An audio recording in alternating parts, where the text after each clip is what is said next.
Well, you're all very welcome here today, and thanks for braving the weather and all the different methods and means you had to get here to Academy House and online as well.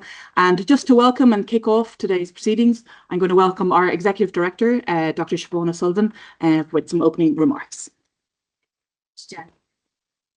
So good morning, everybody, and this is the first time that the Royal Irish Academy will have hosted the Heritage in Schools panel. So we are delighted to have you all here today, both in person and those who are joining us online. So a very large welcome to Academy House here in Dawson Street. I'm thrilled to be able to host this event today. I want to say a special thank you to Maria Walsh, the Programme Manager of the Heritage in School panel, because I know Maria has been working very hard with colleagues here in the Academy to put this event together today. So this is, from our perspective, a really fantastic opportunity to have an exchange with you, the experts, on what I know is a really unique programme across Europe. And I think it's really interesting to see how we can kind of explore possibilities for collaboration and to kind of facilitate some of the material that we hold here in Academy House. I think a lot of people walk up and down past the building without actually knowing what a sort of treasure chest it is inside.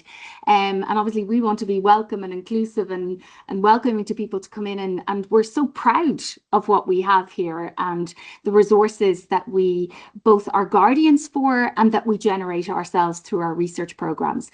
And we're really enthusiastic about trying to share those with yourselves and obviously with children across the country. So we're really genuinely delighted to have you here today and an opportunity to have that conversation with you guys. I want to congratulate all of you because I understand this is a programme that's been running for a quarter of a century now. That's no small achievement.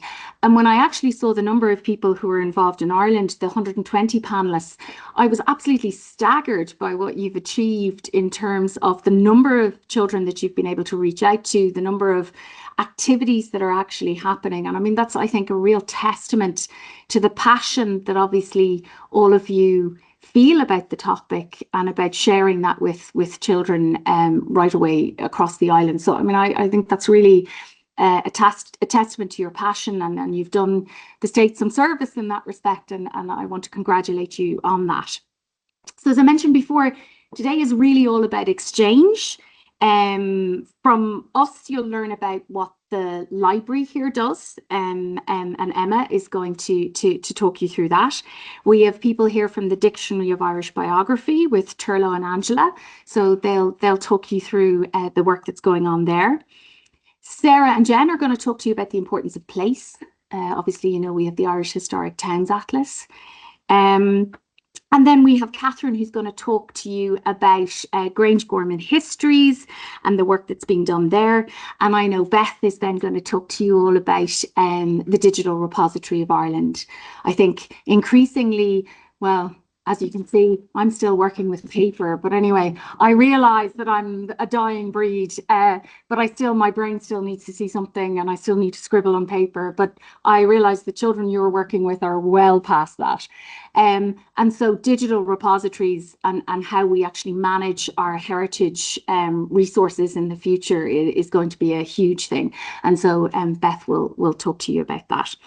So effectively then, so that's what we hope to be able to share with you today, but what we're really hoping to hear from you, the experts, is about, from your insights, your extensive experience about what works, what doesn't work, what are the kind of things that you need to have access to, what are the tools that you use in order to communicate this stuff to children in a meaningful and engaging way. And I think we'd be really interested to sort of hear all of that. I really hope that today is the start of building a lasting relationship between ourselves and the Heritage in Schools panel. And obviously, please do tell us what you need, how you think we can help. That's the whole purpose of today. I want to compliment my own colleagues and Jen especially, who's been pulling a lot of this together, and colleagues today who've come to be able to engage in this. And I think it shows just how important we feel it actually is. And it's really part of our strategic plan in terms of every organisation has to tell you about its strategic plan. That's my job, unfortunately, in terms of like that we really want to open up our resources and make sure that, you know, we are basically guardians on behalf of the state of huge collections. And we take our responsibility very seriously then in that context of being able to share them. So with that, I will leave you to it. I wish you a very productive and pleasant day. I think it's an opportunity for colleagues to get together, which is always very nice, and then maybe to meet new colleagues. So with that, I want to thank my own colleagues here, and I'll leave you in their capable hands, and I wish you a very nice day indeed. Lovely to see you all.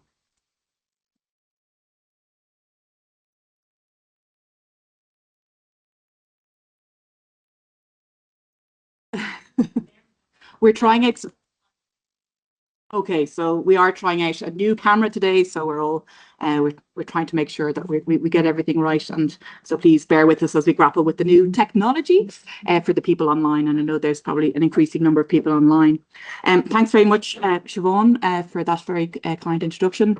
And my job really here today is to tell you maybe a little bit about the Academy and the Academy House where we're sitting now, and also just to put the programme into just a little bit of perspective there.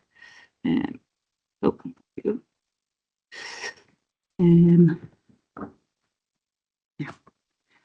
So again, you're very welcome to 19 Dawson Street, both in person and online, and we're delighted to have you here as part of this training workshop to show you what resources we have available and that might prove useful to you as you're going out into the field and the various schools that you visit. I think a figure is 90,000, but Maria thinks the real figure is somewhere up near around 200,000 pupils that you visited in the last year, which is really absolutely incredible. And again, many thanks for Maria for coordinating this so successfully. So where we are right now, this is the members room of the Royal Irish Academy. That there is the council room. So the members of the Academy, it's an elected learned society. So today there's about 680-ish members who are elected across the island of Ireland, and some honorary members. But initially, the Academy was founded in the height of the Enlightenment in the 1780s and 1785 by a group of gentlemen.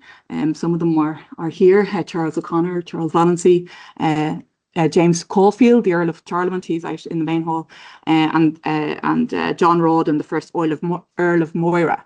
And in fact, it was his wife, Lady Moira, who had Lady Moira's salon that was on Usher's Island, which was kind of a precursor to this kind of learned society of discussion around antiquities, around literature, and all of that. So the charter was founded, it was given a royal charter in 1786, and it's governed by a council and an executive committee, which is still the case today. The initial focus was the antiquities of Ireland and to understand the Irish landscape. We're here, as I said, in the members. Oh, sorry, yeah. Later, science became quite an important element to the Academy.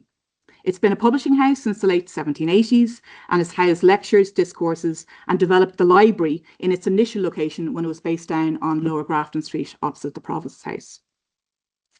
The Academy moved to this house in 1852, was then known as Northland House. And when I talk about the IHD, I'll give you an example of that in our topographical information. And this was chosen because it was a detached house. It wasn't attached to St. Anne's there. And at the time, the Academy housed many more treasures, including the Ardagh Chalice, the Tara Brooch, the Cross of Cong, and many important medieval manuscripts and documents. And there was a real fear of fire going across all these terrace houses. So this was a standalone house. It's also beside the Mansion House, so it was quite prestigious. And it moved here in 1852. And at that time, this is the 18th century part of the house that you're in. Later on, for those of you who are around, I think Emma's going to be able to take you into the library. You'll have a look there. But that initial room on that side was initially the museum, which was one of Ireland's principal museums in the 19th century, before the National Museums Act in the 1890s. And the room at the very back, if any of you has been here to a lecture before, there's a very beautiful room out the back. And if you get to peek in there later on today as well, worth a look. It's a triple height ceiling, and it's inspired by Euston train station, so from the 19th century. So there's lots of kind of it was 1850, so Ireland was full of railways at the time. So I think the ironwork that took place around the balcony was from Houston Station. So there's lots of railway kind of things associated with that. But we are the library. You can come in. We are a public building. When there's exhibitions and that in here, you can come in and whatever you like. And if you ever want to say hello to us again, just let us know. You're very welcome. We'll show you around. It is a busy day today at the moment. You probably saw, for those of you who are here earlier, there's an archaeology workshop going on as well. Some notable members of the Academy over the years include William Rowan Hamilton. Mariah Edgeworth was elected as an honorary member. Thomas Moore, no relation to me as Jennifer Moore, but that's actually his room in there. That's the Moore Council room. That's his personal library that's there. His wife donated his books. There's a portrait of him, and there's a bust, and there's also a statue that became second in the prize when they were trying to see what the statue was going to be for, there was a public competition for Thomas More, which was initially outside Trinity College, and that was removed when the Lewis was put down there 10 years or so ago. Other notable members include Albert Einstein as well, and women were elected fully in here from 1949. So that's sort of what that is. There is an information book there if anybody wants to delve in a little bit deeper. So today, the RIA oversees 9 research programmes, some represented here today on the programme, and others include Folklore na Nua Gaeilge, the Documents in Irish Foreign Policy, and the Dictionary of Medieval Latin from Celtic Sources. So some quite niche and some quite broad. And we also do the new survey of Clare Island. Many of the programmes have accessible publications and resources. They conduct conferences, launches, workshops, and lots of outreach. So today is about showing you a flavour of what we have, while also learning from you and your experience in the field. We'd like to know more about how you use heritage material and how we can provide the resources for you to help you in that endeavour. As you can see from the programme, there's a great variety of presentations. We have some other information available in that room as well. So please do help yourself. And if you have any other questions, just please ask any of us today. And we're happy to help you with any of that. As I said earlier on, we are trying out this new technology, so you may need a little bit of patience, but I think it all seems to be working. If you do have any questions for the audience online, if you wouldn't mind using the chat function, at the moment it's hooked up to a very loud speaker, so I think it might deafen people if you're to come on and speak. But if you wouldn't mind using the chat function, that would be great. And as we are also recording the session too, so if the stuff that you want to look back for, we'll make the recording available to Maria as well. So now to the first presentation, and what we call the heart of the Academy, the library, and we have Emma going to talk about it.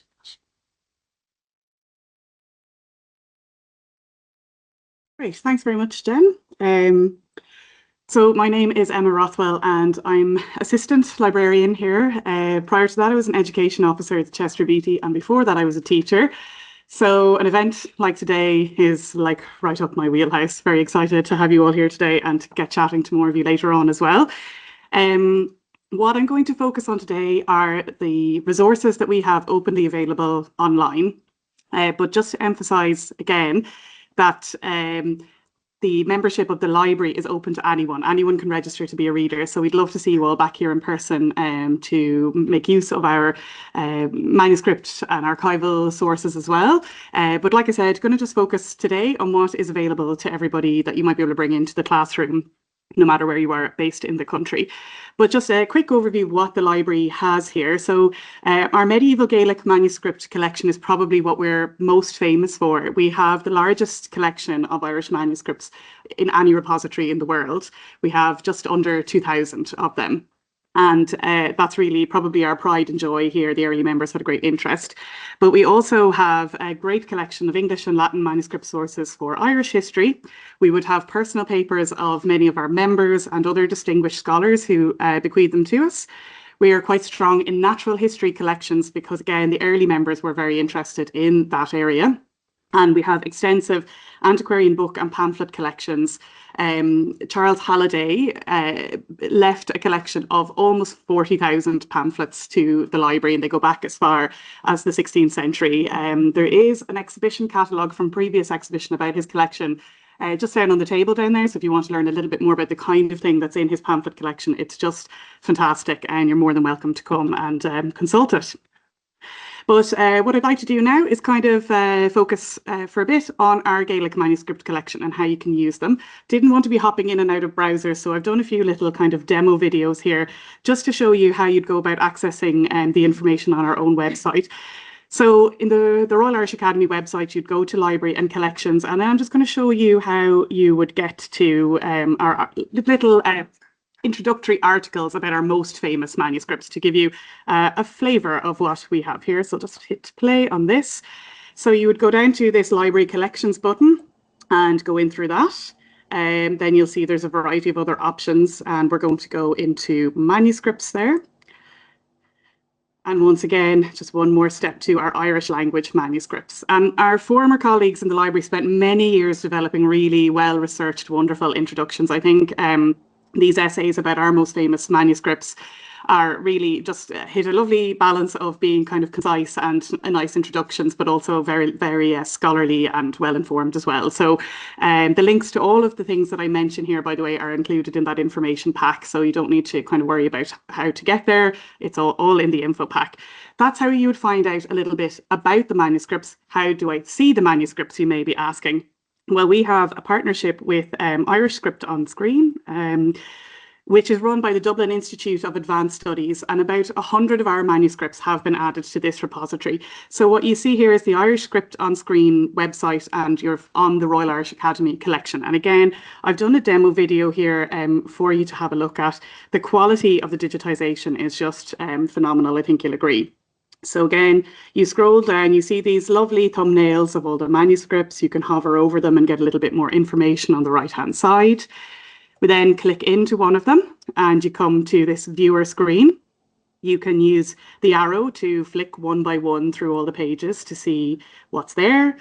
You can also use this scrolling function and the thumbnails down the bottom to jump more quickly to a page you're interested in. And then you can open up to your full screen, and again, just the quality is really, really incredible. Bearing in mind, this is going through Teams and also screen recording, so it's actually even better quality than what you're seeing. And you'll see now in a second, there's a great option for you to just go, I should say, we also have our catalogue information is added here. Some of it is well over my head, but many of you may have the expertise to understand what's written in the catalogue. And then you can go to your three dots, and when you go to download, there's a variety of resolutions you can choose. So if you wanted to use a page, a couple of pages, spot the former teacher, if you want to print them off in a massive size and laminate them so they can be used again and again, these are all free to be used to do that. And I think there's a huge opportunity there with young people in the class to get them using whiteboard markers on laminated pages and so on, and looking at some really interesting stuff. So that's one way that you can access our manuscripts. Oh, let me go back one. I'm going to talk about what is our most famous manuscript, which is the Cathaoirleach of Columcille. You may have heard of it before. This is a 6th century psalter. It is written in Latin, but it is the earliest known example of Irish script or Irish calligraphy, and is massively important in terms of our understanding of the evolution of the tradition of insular manuscripts and decoration of manuscripts and so forth. And we're very, very proud to be the guardians of this manuscript. And incidentally, we put it out the last Friday of the month in the reading room for anyone who's in town on the last Friday of the month to come see it in real life. And it also goes out on Culture Night. So there are your opportunities to see it in the flesh. Actual flesh, of course, it's vellum. I was laughing at Siobhan talking about being old school because she's into paper. I can beat that. So the story of the Cathaoirleach is that Columcille copied it from Psalter in the possession of St. Finian. St. Finian said, that copy of that book belongs in my monastery. There was a dispute over this. The High King of Ireland said to every cow its calf and to every book its copy. I'm not sure how well that logic works, but anyway, supposedly the first copyright case in the world. Columcille took the book anyway.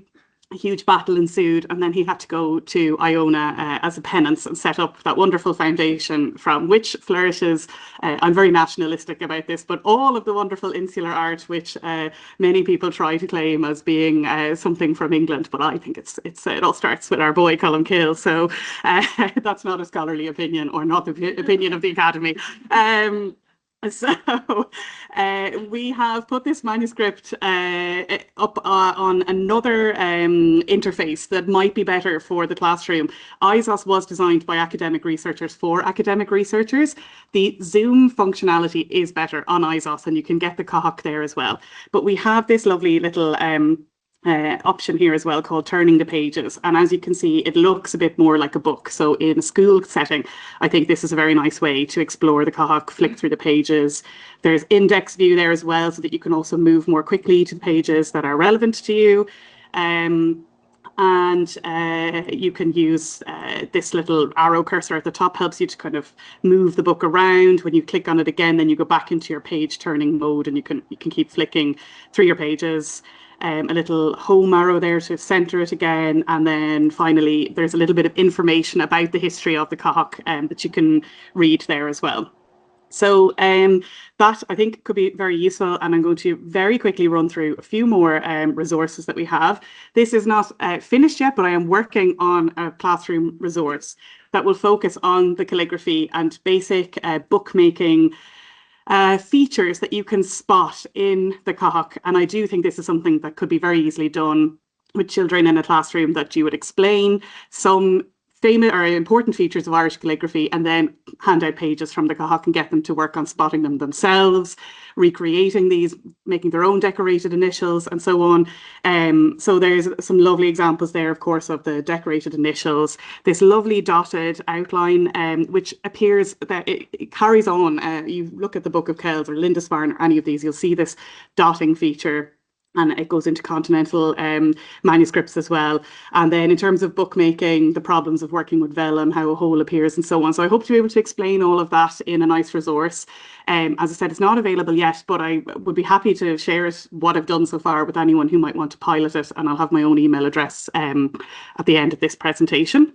There's also an online exhibition, which is aimed at an adult audience. It's very text heavy, but it would give you some great research background. And I just wanted to feature these pictures that are in that online exhibition, which I think are very instructive. Flesh side and hair side of vellum, what an oak gall looks like when you're making the ink, the shrine that the Cathach was found in, which is currently in the National Museum, and also the state of it, as you can see, before it underwent the conservation work that happened in recent years. So I think they're kind of a nice part of the story of the Cathach as well. There's also an online story map, so that if you want to make it a bit more relevant to a local area, you can just click through this and it flies around this map of Ireland and tells you all of these places that are associated with the story of the Cathach. And you know, if you're working in one of these regions, it might be a nice kind of local connection. I am a librarian, so I rarely flog books for sale. The bookseller is my natural enemy, but our own publication here is excellent, and I do have to recommend it. I've left a copy out on the table for you to look at, but Tim O'Neill, who's a great scribal artist, if anybody has come across him, has written this wonderful book, The Irish Art of Calligraphy. In the green part of that dragony thing, you can see the dots, so you can see how it all interplays. But he goes through how to do this traditional form of Irish calligraphy. Insular Majuscule is the name of the script. He also, towards the end of the book, looks at things like interlacing and gives lovely little kind of dotted diagram things that, again, I really think children would be able to kind of copy and do their own interlacing patterns and so on. So it's a really great resource as well. That's for sale just out in the hallway as well. I think it's €18. And now, moving on from those, I'm going to just very quickly run through some other interesting resources that we have that are not from our Gaelic manuscripts collection, but this collection of drawings by Béranger, you can see the cover of the lovely sketchbook that he was working in, and we have 3 of these sketchbooks. These drawings have been made available in the Digital Repository of Ireland, but they've also been made available on a website called Watercolour World. And I'm going to demo that here. The link I have included in our resource pack brings you straight to the Royal Irish Academy's collection. I'm not overly familiar with how many other collections are in there actually, but I'm sure you'd find lots of other exciting things in there too. But these are our drawings as they appear on this resource. So you can scroll down as you hover over an image, the title comes up and you can kind of see the name of the antiquity that you're looking at. But what's great is this see results on map view, because then you can zoom in on Ireland here, and this orange dot will split now into lots of lovely little orange dots, and you can zoom in and click on one in your local area to go and have a closer look. So I've clicked on that one and it brings me to Goran Abbey in County Kilkenny. You can see it on that lovely black background. You can click again then and it goes in, it gives you a little bit more information about the title, date, the artist and so on. So another really wonderful resource to try and find some interesting watercolours. I love that little cow. I don't know how well you can see him from where you're sitting, but it's a wonderful one. So that's that collection of watercolours. I just spoke to one of your number who is a Lego model artist. So in some trepidation, I will show you just a few minutes or a little shot of this video. But one of our former colleagues who was very nifty with Lego made this excellent video about the library. I thought that it might be useful to gently introduce a research library to young people, because it talks about things like the strong room, like having to take photographs of important manuscripts so more people can see them. It talks about cataloguing. There's a very funny image of a librarian going a bit mad when the technology fails. But I'll just play a little bit of it for you to see here.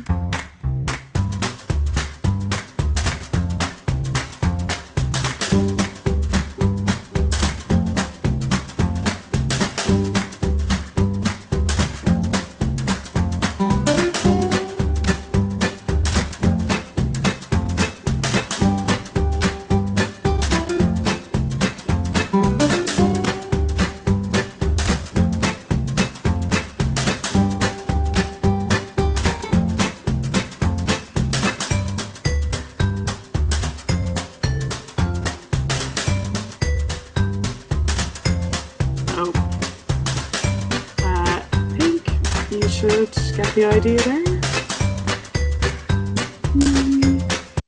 Now, there we go. If you know the staff of the Academy, it's frightening how accurate that is.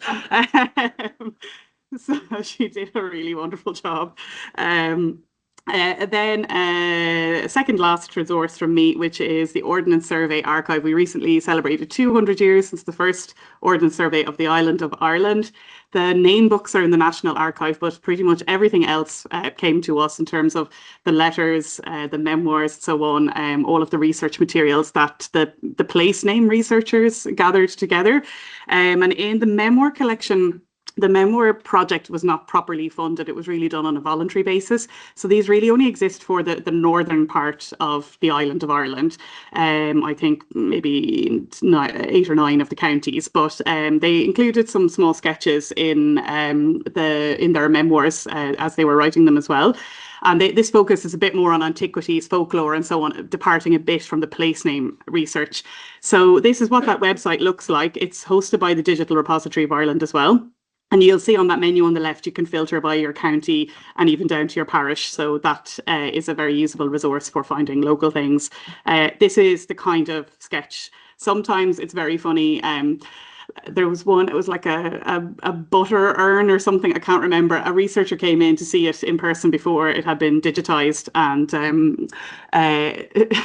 when I brought the piece of paper out, this thing was about 5 millimeters high. It was just 3 lines in a sort of like triangle shape. So some of the memoir drawings are not terribly exciting, but some of them are lovely.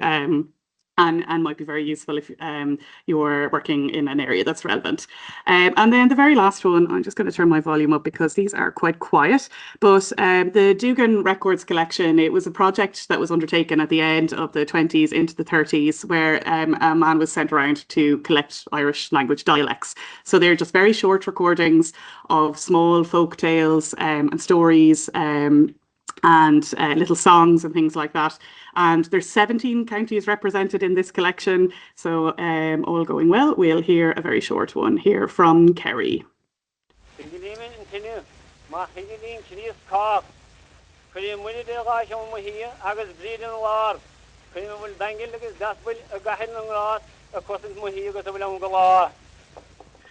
that was about stoking the fire, if you could catch it.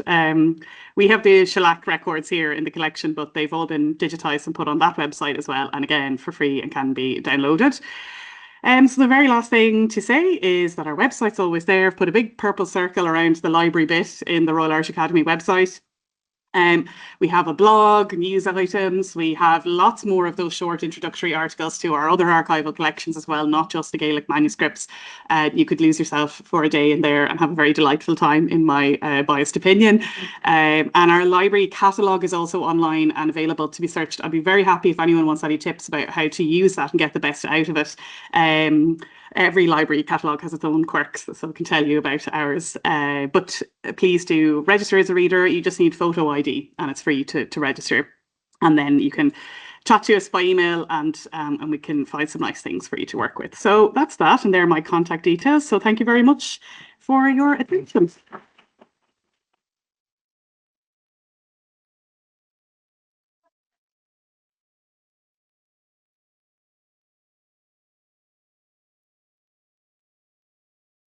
Yes.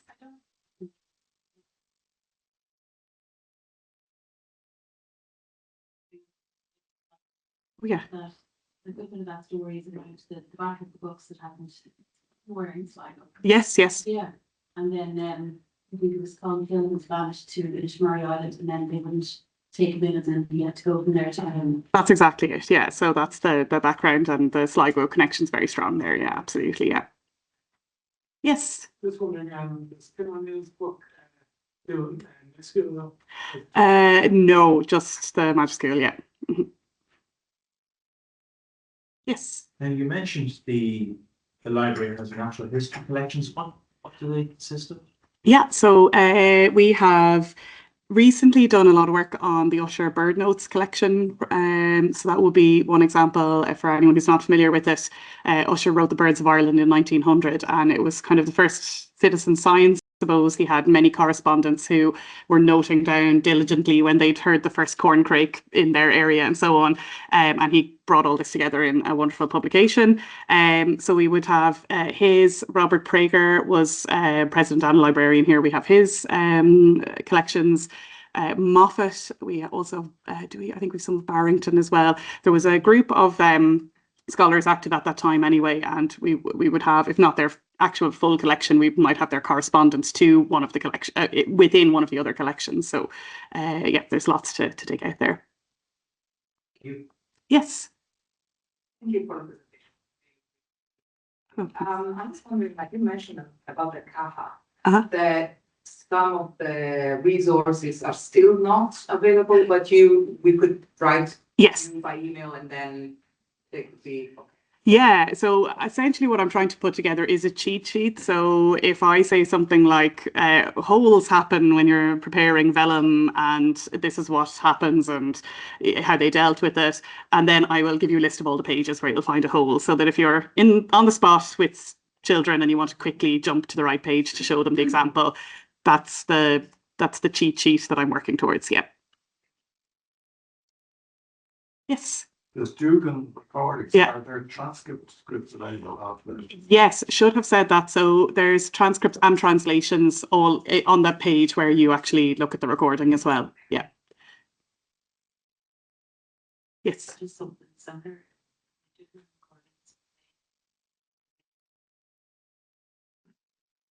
Yes, they are. Yeah. Now it's 17 counties represented in it, but there is definitely a pretty good geographical spread of where the kind of main dialects are spoken. Yeah. Off the top of my head, I don't know. I can do a bit of research when someone else is speaking, and then I will know.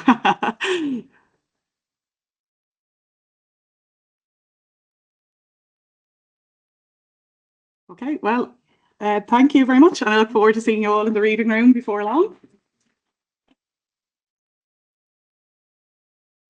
Thanks very much, Emma. We're going to move on to our next research programme, which is the Dictionary of Irish Biography. We have Turlo and Angela, so it's going to be a duo. Thank you, Jen, and that was a fascinating talk by Emma. I mean, I've been here in the academy for well over 20 years, and I didn't know how much was in the library. To that extent, like, it's amazing, and there's new work being done, sort of surfacing it and presenting it and repackaging it, if I may use that word. I'm just going to talk to you very briefly about the DIB, or the Dictionary of Irish Biography in general.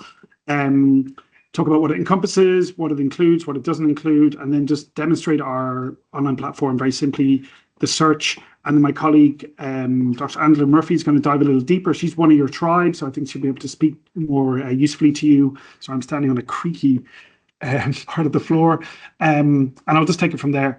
Okay, so my name's Turlough O'Riordan. I work on the DIB. I've been involved since around 2000, and as you've noticed, I probably refer to it as a DIB. These are some of our beautiful, I think, hard copy volumes. We published the dictionary initially in 2009 in 9 volumes, and at the same time, the content, the same entries were published on what we used to call a website by Cambridge University Press at that time. And since then, the project has considerably evolved as the digital humanities and the publishing environment and the scholarly environments have changed. I love to see the slightly worn and hard copy, but it's really an anachronism, if not a museum piece. It's all about the online presence now and how we publish and undertake our work. This is quite a long spiel that I won't read out, but a much better way of describing what the DIB is a fine phrase that I love to use that comes from our founding managing editor, fantastic editor and historian, James Aguirre. It collects the famous, the infamous, and the forgotten. So we're up to around 11,000 lives in the dictionary, and that spans, and I'll go on to this now, the earliest times to the present day. But listening to Emma speak there, we have all the major saints. We have many people are in the Dugan collection. There's almost it's almost hard to find somebody who you feel should be in there who isn't. But we're always open to suggestions. So this little video was put together about 18 months ago, I think, and get the cursor. I'll just let it do the talking for about 90 seconds.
Okay, so I doubt there's much rock music ever played in this room, but it's certainly eye-catching and grabs the attention and might be useful when you go into rooms with younger people. It's 81 seconds. I digress. So who's in the DIB? We cover the island of Ireland from the earliest times to the present day. We treat people from the earliest times, including mythical figures, Finn McCool, Deirdre the Sorrows, and so forth. Saints, Bridget's obviously there, and so forth. Columkill, right up to the present day. At the moment, there's about a 7-8 year gap between people dying and then being considered for inclusion in the dictionary. That gap has grown, and that's quite useful. You need to have a little bit of distance to get context. And then the broad parameters for inclusion are those born in Ireland with a career here, born here with a career overseas, and then people born overseas who come to Ireland. Good examples would be obviously De Valera was born in New York. Gladstone visited twice but didn't really live here, although he's hugely impactful on Irish history. So he doesn't have an entry. Robert Peel does because he was chief secretary, and so forth. We don't include second generation. You have to have Irish parents. To be born here. That often gets asked. I like that map because it sort of presents Ireland facing down, and it just shows you how maps can be misleading, although HTA will no doubt tell you there's more to it. I wanted to just demonstrate one entry, and I picked Jack Lynch mainly because he's smoking a pipe, and I like that. But we don't have images for everyone, so it's been sort of a new part of our work to include images that are open access when we can. RTE are brilliant; they're very kind in sharing their wonderful, primarily black and white photo archive. So an entry is organized by surname, again, imagined in a hard copy context, forenames, birth and diminutives kind of thing. Career descriptor, I think he won 7 All-Irelands, mostly as a footballer, one with the hurl, I think, and he was obviously then Taoiseach. So it gives a chronological account of the person, their origins, their education, their formation. Entries range in about 600 or 800 words, right up to 8,000, 9,000, 10,000 words. So they're very, very deep and detailed where necessary for major cultural or historical figures. Often they're just giving an insight into an interesting but lesser well-known life, and there might be less known about them. On the right, and it's slightly laid out differently on our site, we give just a captured metadata box, which basically shows you the data associated with the entry, which then informs how people can search. So we capture gender, career, religion where known, birth and death dates, and so on. Within an entry, any mention of another person who has a DIB entry, it's a hyperlink or a QV, so you can click through. It's really interesting. Jack's wife, Maureen, has an entry in her own right, which is quite interesting. Where there's multiple people with the same name, there's actually 6, if not 7, William O'Briens in the DIB. We give the dates. But again, it's a hard copy project living in an online world, so there's oddities in that sense. What's interesting about the QVs is sometimes you can tell a story. I'm going to touch on place, but I think you're all going out into localities. People are very attached to where they are, where their parents are from, where their grandparents are. And that can be a route into the DIB, and then getting almost a foothold and moving on. On the left is our home screen. You can get straight into search with a surname or a forename. You can browse by surnames. Hardly anyone does, but some people like that. And on the right, you can click through to our advanced search screen, names, places, gender, and then the different attributes you can kind of mix and match. I'm sure you're all familiar with that. What's really interesting about text search is you can use proper nouns, place names, and so forth. That can be a good entry into the local. I'm so used to seeing it and using it, I don't know how to explain it that well, but just play with names and places and institutions, and you'd be surprised what will come up. Again, just an insight into the search. You can mix and match, say you want to know all Protestant doctors who were born in Cork or something like that. You can just tie them up together in a faceted search. We have about 48 career descriptors, about 13 religions, and then you can search by contributor. That's the author of the entry. About 800 people, I think, have contributed to the DIB over the years as an in-house team, and there was experts employed in various areas. So there's a wide range of contributors, often deep experts in their domain, professionals, amateurs. So some of the depth there is quite interesting. And then your search results, you can sort them and play with birth, death, and flowerwood dates. Flowerwood being when someone flourishes.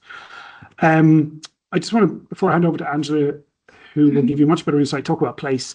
I was born in Cork, lived in various parts of Dublin, now live in Kildare.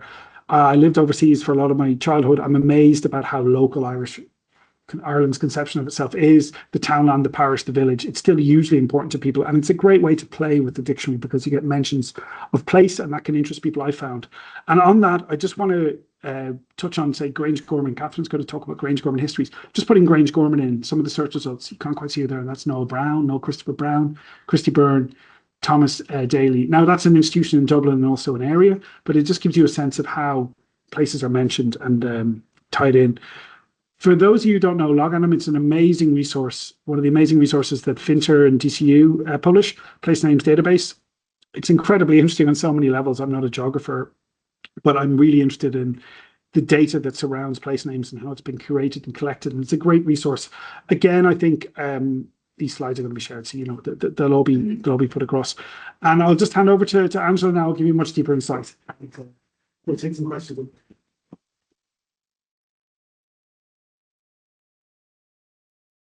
Thanks a million, Turlo, and lovely to see everybody here. My name is Angela Byrne. I'm a historian and I work part-time with the Dictionary of Irish Biography as an editor, but I'm also on the Heritage and Schools panel just since last year, a newbie. I know some people have been doing it for years. So what I wanted to look at just for the second half of the presentation about the DIB is the role of local material, because what I have found so far in doing the sessions in schools is that the more local it is, when I do the history with the pupils and with their teachers, the more local it is, the better, and the more it will kind of grab them. So I would get very granular with the local history sessions I do with them. I go down to the level of looking at individual streets and piecing together histories of individual streets and even sometimes individual buildings using loads of different free online resources. And I've just pulled together a few different examples to show you of how I would do that, but leading with the DIB and then adding on the other free resources. So you'll see what I mean as I go through. And the other thing I wanted to focus on when talking to you is just looking at the primary school history curriculum. The bit that I always keep in mind when I'm doing the sessions, because it's just my approach when I'm working with the pupils, is the story strand. So the stories of lives and people in the past, and the Dictionary of Irish Biography is obviously brilliant for that strand. The biographies, as Turlo already indicated, they're written largely by academic researchers, professional researchers, or non-professional researchers, but who have great expertise in the life or the field of work of the person whose biography they're writing. They're aimed at a kind of a researcher audience and the adult general audience.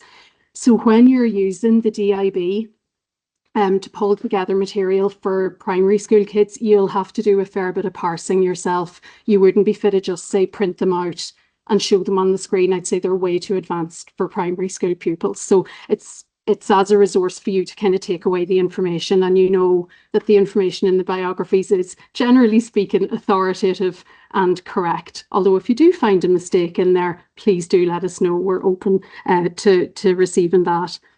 I'd say as well, if you're working with Gael Scoilina, we have cross-references in the DIB. Any lives that are in the DIB that are also featured on annium.ie. They're the Irish language biographical dictionary run through Fianter at DCU. We've cross-referenced with them, so you could also access some of the lives in Irish language biogs. So another thing I wanted to look at, just in the few examples that I pulled out from the site to show you what we can do and the potential of the DIB for the primary schools, is to look at the themes that the lives prompt, to prompt classroom discussion. Again, thinking about people's stories and people's lives. It's one of the things I like to get the pupils to do is in the local history sessions, I'll often use the ducas.ie site, the folklore collection.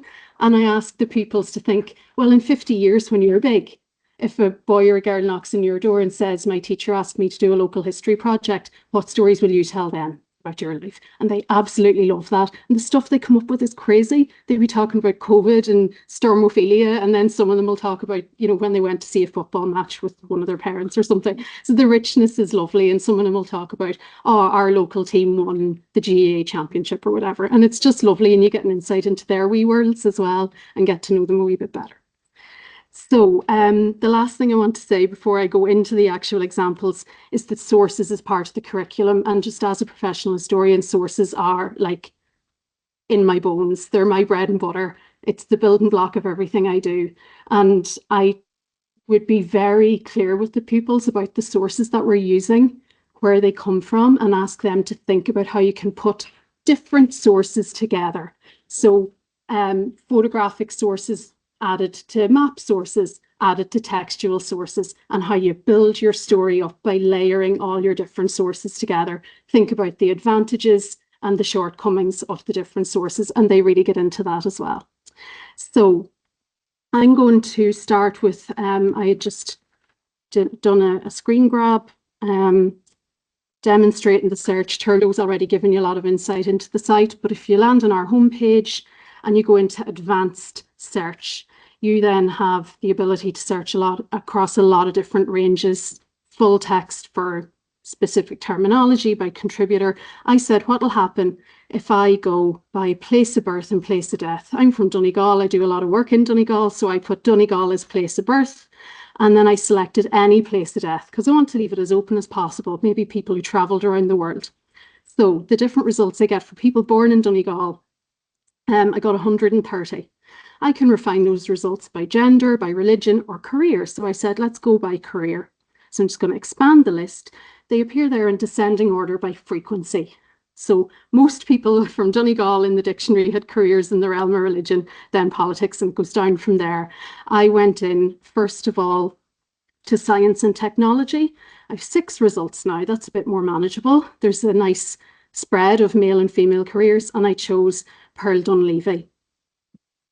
So she was a doctor and an epidemiologist, and she's most notable for leading a childhood vaccination programme that reduced deaths by tuberculosis in Dublin's children by 80% in the 1950s. So an extraordinary person who made a serious contribution to Irish life. So then I said, I'll look at the other freely available online resources to see how can I round out the picture of Pearl's life when discussing it with the kids. So the first thing I did was look at the census on the National Archives. They're freely available for 1901 and 1911. Anybody can go in and search them. A lot of you might be already familiar with them, but you can download the high-res forms. And I've used these sources with pupils in the classroom to discuss who was living on a particular street in their town in 1901 or 1911. And you can prompt conversations about the sorts of careers that men and women had, the sorts of profiles that are coming up, how many children they had, all that sort of thing. But you can see Pearl, her given name was actually Margaret, so she's down there as Margaret Bridget Dunleavy, and she was just a baby at the time. But you could talk about her family's position as grocers in their small village. And then looking at her later career, the National Library of Ireland's Flickr account, I cannot recommend highly enough. The search on it probably could be a wee bit better. You get too many results, I find, but it's well worth having a browse through, and even just for yourself if you're just interested in history. And every photograph they put up there is free for people to use as long as they credit the National Library. So you don't have to go looking for permission or anything. It's absolutely stellar resource. So I pulled up a photograph from there of Michael's Lane in Dublin. That's from the early 20th century, and you can use that to illustrate a discussion about the conditions that Pearl was working in when she was working on these vaccination programs in the poorest parts, one of the poorest parts of Europe, indeed, in the early 20th century, the tenement life of the children in Dublin. And you can see some of them gathered there playing on the street corner. You can see the washing lines hanging out from the tenement flats on the second and third floors of those buildings, and prompt a discussion about things like child poverty in early 20th century Ireland, the conditions of living in the cities, and refer to things like the photographs.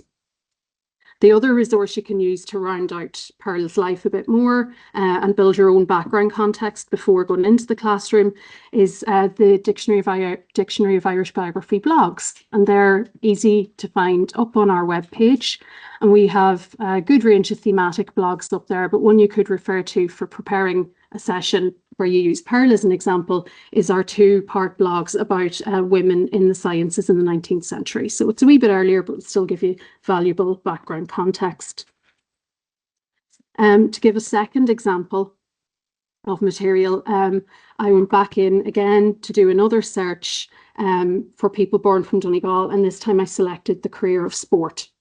And the example that came up was Dave Galler or Gallagher. Some of you may know that name already, especially if you're into sport. He was the first All Blacks rugby captain. He was he led the All Blacks to their first big success and put them on the map as an international rugby team. He emigrated from Donegal to New Zealand when he was 5 with his family. And it was in New Zealand that he got into rugby.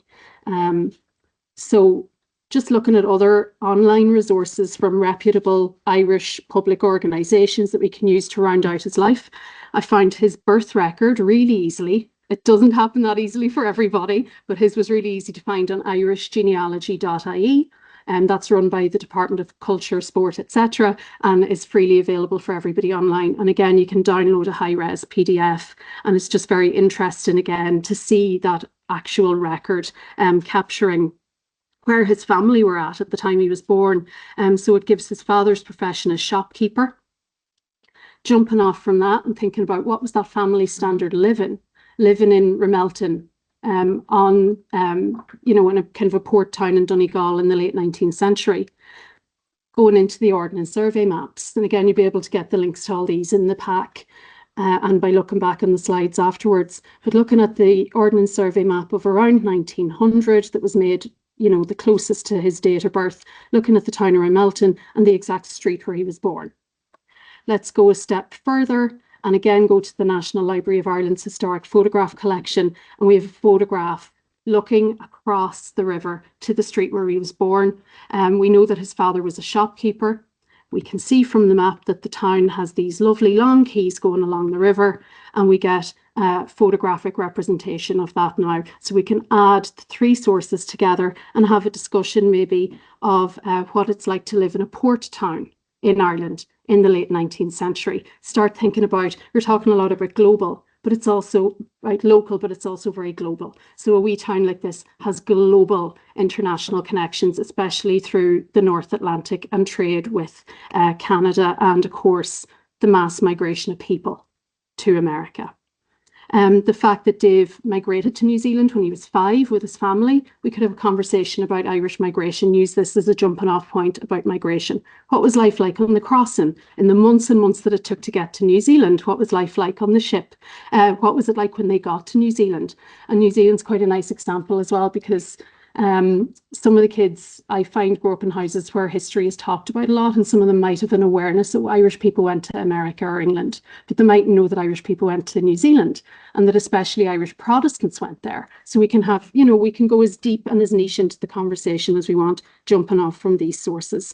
And then another more maybe contemporary discussion would be to have around the theme of sport and inclusivity. So as a migrant family, one of the ways into New Zealand life for the Gallaghers was through sport. He and his brother both played sports. His brother played cricket. He played rugby. How does that help people to integrate into their communities? How are people welcomed through things like sport? And then the last example I want to give you, I went back into my results of people born in Donegal and died anywhere, and I selected travel and exploration. And I got very few results, but one of the nice ones was Mickey McGowan. He was the Klondike miner, and some of you might know the book The Hard Road to Klondike. That was given, he gave that memoir orally, and it was published after his death. It's one of the most important memoirs by a native Gaeilgeoir for the 20th century, late 19th and early 20th century. He was destitute in childhood.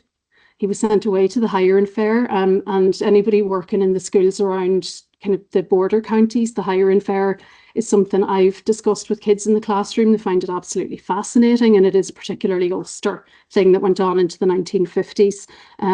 Having a look in your local library or local museum collections, they often have posters for the Highland Fairs. They'll often have the railways hung them up outside and said, we'll have services running to the Highland Fair on this date at these times. So you can really get into it on a local level, especially in Ulster and border counties. But he was sent away to the Highland Fair at the age 8. Then he went to Scotland, Tatty Hoken at the age of 14. And when he was 19, he headed to America, and he ended up on the gold fields in the Klondike, famously. And he made enough money to move back to Donegal and buy a whole estate. So he's, real kind of success story, right? But we can dig down further into his early life. We could go to bildingsofireland.ie and find the picture of Chackwickie, his actual cottage where he was born, and get a glimpse inside the cottage. We can have a discussion about what life was like in the 19th century Irish cottage for people like Mickey and his family. And actually in duchess.ie, in the schools collection, there are some sketches by the children of the 1930s showing the simple furniture and implements and the ground layout of their own cottages. So I've worked with those as well, and with pupils, and I've got them to draw, objects from their own houses and compare as well, and do wee exercises like what objects belong in the cottage. So I've put random iPads and PlayStations and different things, and then, the churn and the settle bed, and they say what belongs and what doesn't belong. So there's all sorts of stuff you can do with these visual sources. The children could have a discussion again about migration. What was it like for people emigrating to America in the 19th century? What was life like when they got there? And think as well about drawing the route that he walked across America to the Klondike on a map and discuss what that was like. So just to kind of draw to a close, because I don't want to overwhelm you with stuff, but just to give some quick ideas of how I might start formulating a session based on what I find in the DIB relative to one local area. There are just a few brief examples of how to explore local stories of people's lives in the past using the DIB, and then building on the reputable free resources from other Irish organisations and repositories. So you can see the potential in the DIB to look at themes, areas of work, geographical areas with the pupils, and then just marry up the other digital resources to give it that bit of depth and prompt classroom activities with the pupils as well. Thanks a million. So I think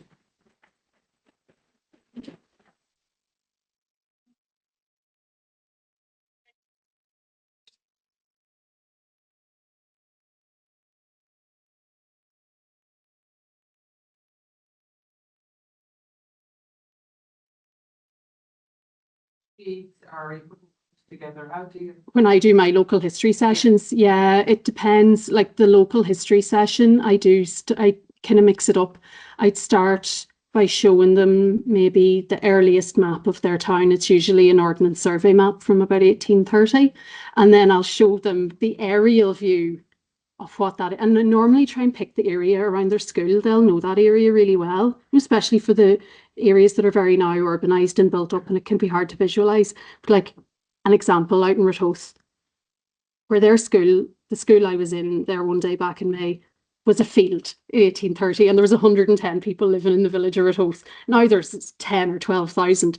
And even just to put those figures up on the screen and then show them the map from 1830, the aerial view for today, and that's then we kick off the session. And I'd have printouts of the map. So what I'd often get them to do is compare the first Ordnance Survey map from the online resource and then the next one. So there's about a 70-year gap, and get them to pick out 3 things that are the same, 3 things that have changed. And then we discuss some of the features. So they might ask a question. I'd very much let it be led by them then. They ask a question about a building, or what was that, or why is there a circle in that field? And we'll start talking about it, and we'll build it out from there. But I would mix up, I'd show them something, get them to do an activity, then show them something else and get them to do another one.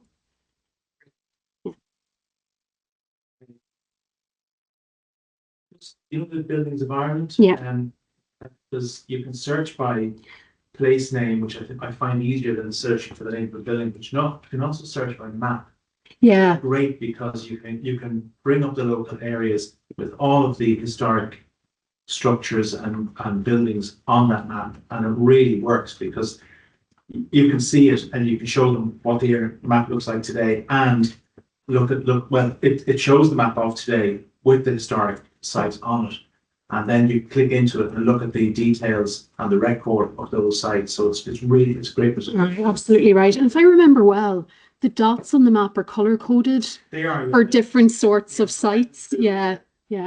According to the type of structure you're looking at, whether it's say a motte, a bailey, or say an 18th century cottage, it's color coded according to chronology really, and structure type. So it's a great resource. Yeah, absolutely. I know Chappie very well, but because I learned my Irish in Maharoti and worked there. But what I wanted to know was, I did some work with Gillen on Ellen Horry, and in terms of the information we have available about sort of the mainland, is that replicated by the islands around Ireland? Is it as easy to get information, good quality information about the islands of Donegal, Galway, Kerry? That is such a great question, and I'm afraid I don't have a very good answer for you, but I will have a look and I will try and grab you before the end of the day. That's a great question. Yeah, I haven't had any bookings from any of the islands, and I'm actually not sure I'd be in a position, just with the travel difficulties, and you could get stuck there. But I'll have a look for you. That's a great question. Thank you. Okay. I'm just really interested. I haven't engaged in any of this to date, but I would really love to know more, how rich learn into the detail of the islands. Thanks for a great question.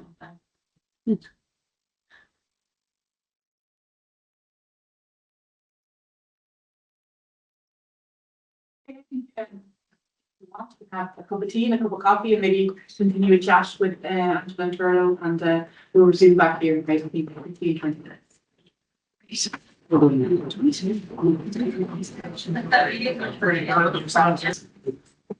Hi everybody, and welcome back after the coffee. It's great to see everybody.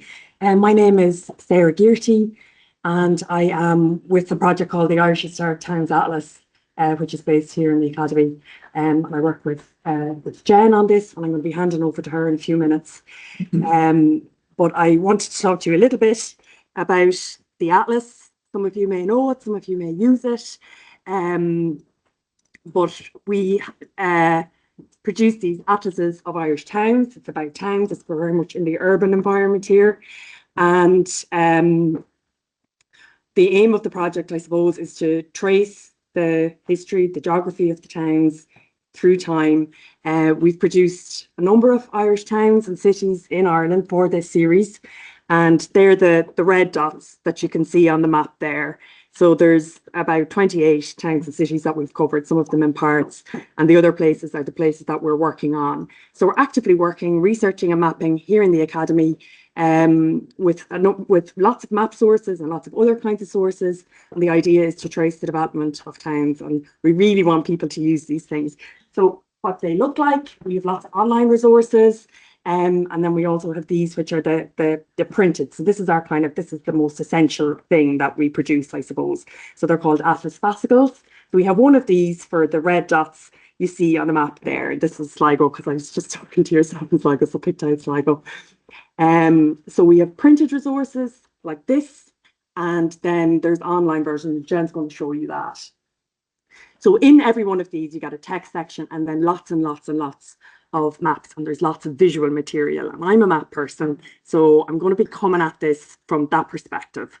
So Angela, was showing us maps as a starting point. So it's kind of tapping into that side of things, which I'm sure lots of you do already. So it's just some ideas around that, how you use the atlas, how you use maps, historic maps in particular, working with heritage in the classroom. So that's why I've said here, source maps as a source of inspiration and knowledge, because they're both. So I've done a little bit of work with children at primary school level using maps. And I suppose I'm coming at this as well, using the printed. So sorry for the people who are watching online. Some of this is going to be about printed sources. And in case you're getting worried, we do have one of these for anybody who's interested in taking one of these away with you today. So we will be providing that to you if you would like it to, because they're full of maps, and you can work with that in the classroom. So just to mention as well, so we're obviously coming at towns from an historical, geographical perspective, looking at maps, but there's there's a comparative element here as well. So what the map before you is our Irish towns that we've done cross-border, but we're also part of a European project. That just might be something you'd like to keep in mind. There's a website, we can talk to you more about that. But there are similar atlases doing similar things in 19 European countries. In the UK, for example, and we've somebody watching online who works on atlases in the UK, and there's towns done in this way. There's lots of Polish towns done. We've got Lviv in the Ukraine. So if there's children in your classes from other European countries or with links to other countries, it might be just a little area of shared heritage you might want to explore. So maps into the classroom. So access in a visual, relatable way, the universal language of maps. And I really believe this, and you can see when you're working with people, this love of maps and that way of a relatable way of accessing the landscape and accessing the world. So I'm a big fan of that, and I'm sure lots of you are here, but especially just to get in at the landscape. It's geography, but of course tied to the curriculum again. You've got history, you've got maths, science, and language in there as well. So it's a source for bringing lots of aspects of life together. All maps provide access to the past of a place, and usually at a particular point in time. And I suppose if you think about the kind of research we do here, the starting point, Angela alluded to this already, the Ordnance Survey, we have maps from the 19th century. Again, I'm sure you use it. So they can be accessed online. The beauty of these is that we have them for the whole country, every town, and no matter where you are, where you want to connect with as a person on this island, you've got the Ordnance Survey maps to start off with from about 1830. The 6-inch survey is available, and there's a great online source, which I'm just going to show you very briefly here if you don't know of it. You can get at it different ways. Somebody mentioned the Buildings of Ireland. It's the same interface, really, and it's this idea of layering maps. Can you see that all right there? Map of Ireland. So you're presented with this. This is very familiar the map, you can use the zoom tool to zoom, or you can search for a location, which I'm about to do now. If you can see, I'm going to search for Granard. It'll bring up the various Granards, but I'm interested in the one in Longford. And there we have Granard. Here's the base maps on the right. I'm going to just click out of that now. It naturally goes to the modern map of the place. And then you can click on the layer list at the side to bring up we want the first edition, because that's the one that dates to about 1840. You click on that box. Sorry, there it is. And you can zoom in and out. There's Old Granard overlaid. Click on the 3 dots there. You can get to transparency and toggle that up and down. You bring it to 50% so you can see it's the modern landscape. So the motor Granard is there. Features, so you can do that. I'll leave it at 50%, or you can do the slider, which is there. And that gives you, you know, so this is a very, very good way of starting with this kind of stuff. Seeing where you are, you can search for your place, land wherever you want, and it's yours then, or I believe it's yours. So no matter how connected with the place you are or unconnected, if you're new to a place, this is a brilliant starting point to get into a place and it's past and present, and you can go in there on your terms. So I'll just minimize that now. We back, yeah. So again, so using the Ordnance Survey maps, you can see the kinds of things that they show. You've got archaeology in there, lots of ways of accessing the past and your heritage. Now, to move on to Dublin, and this is the one, the only reason we're using Dublin is because that's the one we're going to send you away with today, but there are atlases with the red dots in the maps as well. And in Dublin Part 3, if you want to pass that around, I don't know, it's a bit awkward, but you can get the feel of it anyway. So there's lots and lots of maps in there, basically historic maps, which I find extremely engaging with children in a classroom. We have them from 1756 to the area within the canals, essentially, onwards. And then there's lots of thematic maps. They're maps we produce ourselves, and also illustrations and photographs as well. So as I say, some of them are big. We picked out one of our favourite ones here, which is Roke's map of Dublin, and just that's for the people online. You can see it there as well. So on the slide, you can see the kind of detail as well. But this is the size of the map, so you can lay that out in the classrooms. There's other kinds of maps in there as well, so you can get the kids getting around them and seeing what they notice. So I've just put up some suggested. This is sort of another way of coming at it. So you're not presenting anything from this map, and I found this very successful. That sort of visual thinking techniques of using these maps, like the same way you think of it as a very visual thing. So you're not presenting the information. So it's, what do you see? So what do you see on this map? So I've just taken out the extra of where we are today. And, you know, one day you might see, you know, Badger Lane, and then the next day you might see the bowling green. So it's really to get the kids engaged and give them some agency with interacting with these kind of sources. What don't you see?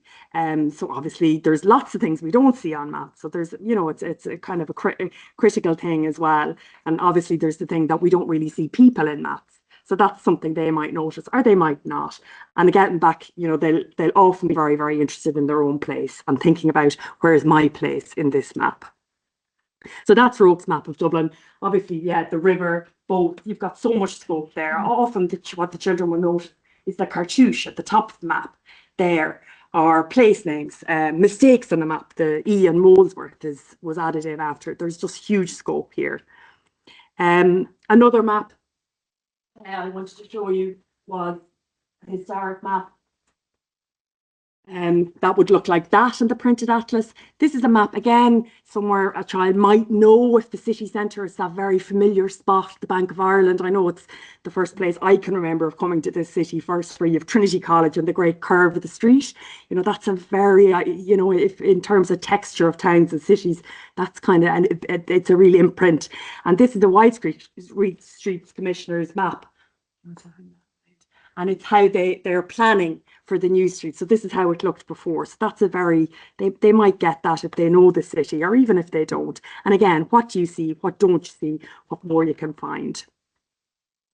Or in the atlas, there's lots and lots. There's about 10 plates as well of beautiful illustrations. And I just popped up the new post office, which of course is the GPO, Sackville Street, now O'Connell Street. And there's lots of people in this. So this is, again, the illustrations alongside the maps are a way of bringing out all sorts of themes about our place, where we live, our sense of place, where we belong, where we don't belong, and all of that. So good luck with the maps. And as I said, if you can come up to me at the end before you go, we have a batch of those Dublin atlases. And if you would like one, you're more than welcome to bring it away, use it. And we do have scholarship sets, other towns at reduced rates. And I have a form, if anybody is interested in using this in the classroom, please use it, enjoy it, and use it in your own way. And we'd love to hear back how that all goes for you. I'll hand over to Jennifer now.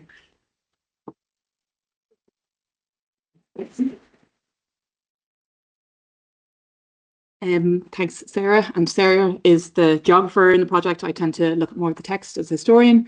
And it was very useful having Angela as part of this when we were planning this workshop as well to remind us to look at the curriculum too. So I'm going to run through some of the things that the Atlas, the IHTA can bring to some of the history curriculum there, like through local studies, and Angela demonstrated that really well through the DIB.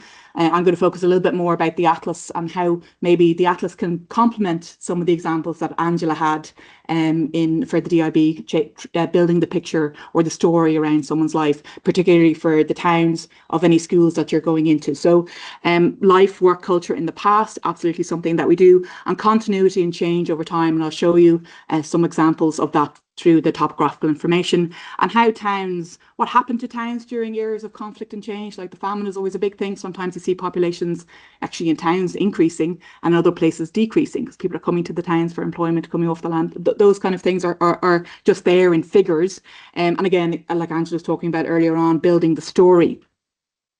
So you saw some of the examples of the maps that are included in the Atlas. I'm looking at the text, and the text can be divided into 3 different parts. The first is the essay, which gives the story of the town from earliest times up to about 1900, and we have a nod up to modern times as well. That's about a 12,000 word essay. The topographical information, which I'm going to show you examples of, and I'll be referring to it as the TI because I'm going to stumble over topographical information if I say it too often. And then the select bibliography. So every atlas is a set source for a town. So in some cases, there are thousands of sources that we have used in compiling these atlases. And what Sarah didn't mention is some of these atlases, we go through every single primary source that exists for a town. So they're compiled into this one place. Sometimes these towns take decades to complete. So I think the fastest one we've done was Dungarvan at 8 years. That was like rapid for us. So show you an example of the essay. If you're not really interested in, like, because this will give you the geographical setting, and it will have some of the more heavy material maybe in there too, but it will give you context of why a town is where it is. But if you're not interested in that and you only want to use maps, within the essay we have what we called text maps, and these are compiled with the author using various evidence, documentary evidence from the Atlas or from the TI, and archaeological evidence as well. And this is an example of Drogheda, which is a really interesting town. It was 2 towns. It was separated by the River Boyne at one point, and it's showing the outline of the defences of the town. And I think in Drogheda, if you're familiar with there, St. Lawrence's Gate is quite an evocative thing. So what we're showing you here is what we know is there, what we know was there, because it's not always existing today, and what we think where it was. So we mightn't necessarily have all the evidence, but we try to bring everything together to give you an accurate picture. And this will maybe, it gives people clues as to why streets are laid out the way they are, why it gives names to certain areas too. So the second part is the topographical information, and that's where I'm going to spend a little bit of time. So this is the gazetteer of life through space and time. It captures these specific moments in time, changes over time, because again, we're talking from the earliest times up to about 1900, and it will depend on the town foundation as well. We have some towns that are monastic towns, and other towns are more resort towns, like Bray. Well, it has 2 kind of starting points, but it's really seen as a 19th century town. And we have another publication as well called Reading the Maps that contextualizes this as well. So if people are interested, it's a user's guide and how you can access information from the Atlas, and more generally looking at different town types. Because if you're going to a school in a town and you see the street layout, it can be quite indicative if it's an Anglo-Norman town or if it's a market town, things like that. So that they can touch, see and feel these kind of things. And it's also, as Sarah mentioned, comparable with other towns too. So the TI is arranged into these 22 urban themes, ranging from the town name, and in this case it's Galway. So you can scroll down into on the first page and you'll see the derivative means it's a rocky place or a rocky river. And also the population of the town, so you're seeing how many people lived in your town. You can compare that with other towns if you have a rival, things like that.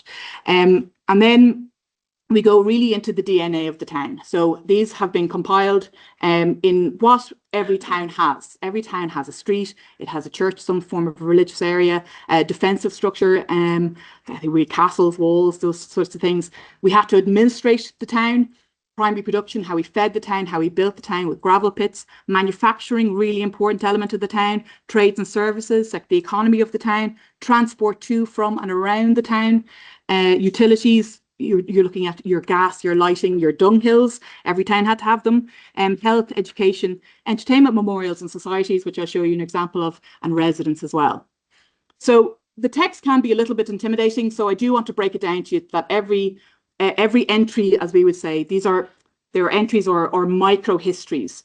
We have about 60,000 of them across all of the atlases, and they are freely accessible to find online. And I'll show you that on our website just towards the end.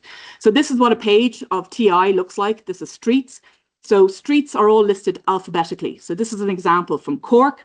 The very first street there is Abbey Street. So that's telling you one thing already. There's probably an abbey on that street. Okay, so the street names can be quite important. So every entry is going to have a modern name, and because we're an Atlas project, we're really concerned about the location, the history of that site, from the chronology of that site, and the sources attached to that. So in this case, Abbey Street is a modern name. The location, we know it's north of Evergreen Street, and these digits here, they're the ITM, the grid reference that can be put into the GeoHive maps that you saw from Angela and Sarah a little bit earlier on. And then here we have the history, or the first entry of that street, probably the road of Church of St. Sepulchre in circa 1180. And here, right beside it, we have the source. So if you wanted to find more about that first, or by that reference, you go to the bibliography, you'll get the reference to Brooks on pages 336 to 7, and you can find out a little bit more about that site. Another example, if we're looking at street names, if there was an abbey on Abbey Street, were there dames on Dame Street? Well, this is, in fact, it was the way to Hoggs, which is Hog and Green. This is from Dublin Part 1. It was a great street, and we can see later on by 1364, it was a Thingmount Street. That was the Viking area of administration. There was a big mound down there on Suffolk Street. And then we can see it's Dame Street by 1565. And we look at the end of the entry, named after a dam on the River Poddle, okay? C18 Utilities. So we go to 18 Utilities and we see there's a dam on the River Poddle, and it's implied by the name of St. Mary del Dam's Church. Now that doesn't exist anymore, but that's roughly where City Hall is now today. And we see that's an early church as well from circa 1215. So just to show you on a map, because I don't want to be all text, this is the famous John Speed map of Dublin from 1610. And the number 12 here over in the corner on the right-hand side, that's Trinity College Dublin. And number 14 is sort of where Dame Street is. So this is the line of where Dame Street is today. We also include these historical compilation maps. So this is archaeological evidence that's overlaid on an ordnance survey map. You can see where Hog and Green was there. That's now College Green. This is the line of that street. And we can see here, there's two dots there, and we look at this G2, these are the dam mills. So the dam was built to increase the water power for that water mill that was there. Okay, so, and mills are a really important part of any town. Sarah mentioned Sackville Street as well. We also trace name changes in streets too. So we know how many street names have changed in the 20th century. So if you were looking at a map and you didn't know what Sackville Street was, you can still go to streets.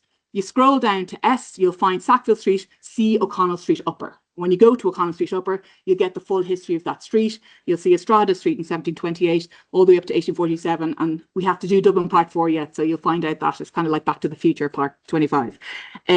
So that's the history of that street there. So Drogheda Street all the way through, and then it becomes Sackville Street. And that Drogheda Street was famously the Drogheda Earl of, Henry Earl of Drogheda. And you have the Ov Lane, which you can just see on the bottom right-hand corner there, just to make sure that his name was fully involved everywhere. So after streets, every other section is listed chronologically. So the earliest building will be listed first. So in a religion, and this is an example from Dungarvan, we can see the Church of the Blessed Virgin Mary, and that was founded in about 1202 to 3. So, and then everything else will follow chronologically after that. So it's always interesting to see what the earliest church is, or what the earliest building was, or, you know, yeah, so I'll show you something for manufacturing now in a minute. Angela mentioned as well about the histories of a particular site. If you really want to drill down and look at the forensic evidence of a house, you might be able to find that. So this is where we are today. We're in the 2 rooms to the right-hand side of that door. This is what I call today Academy House, but before that it was known as Northland House. So if you wanted to find out a little bit about that, you can look in residence. You can see that it was Northland House, built in circa 1760, and again that's the rope map on the right-hand side.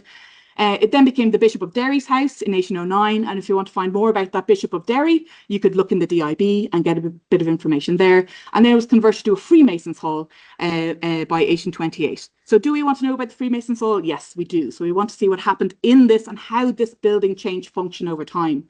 So you can see here, Freemasons Hall, Dawson Street, giving the location in former Northland House. So it's linking the two. So we have this kind of thread of that history. It's a Freemasons Hall in 1828, moved to new premises by 1835, and at that point it was converted to the Irish Reform Club. We want to know about that? Yes, we do. So we can find out that information just a little bit further on in Entertainment, Memorials and Societies. And then from 1852, the Academy arrived here. So that's when the Reform Club moved on. And incidentally, before that point, this is where the Royal Irish Academy was based. It's opposite the Provost House, and this is the 1847 printed town plan. And you can see there it was founded by Royal Warrington in 1785. If you're going into a school, for example, that we have a town published for you, you could show the school that you're in. So in this case, this is the National Model School in Kilkenny. It'll show you when it was founded and the amount of pupils that were there. That again might entice or evoke kind of some sort of sense of connection from the children there. And again, you can use the GeoHive maps or our maps to locate where it is on that map. Manufacturing is one of the biggest sections that we have, and I'm just showing you an example here that we cover the very big sites like those mills, and that's Limerick, like the mills from the early 13th century, but also smaller industries like glove manufacturers, hat manufacturers. It really is indicative of what went on in that particular town, and you get to see some people's names in there as well, so there could be a connection there for the children. And the last example from the TI I'm going to show you is entertainment, because it's always interesting to understand how we as humans entertained ourselves over the last millennia. So in Dublin, there was a bull ring that was over by the Corn Market North. We don't know exactly where it was, but there was a Corn Market there in 1382, and it was an iron ring for annual bull baiting in 1577. And there was also one of those old tennis courts there.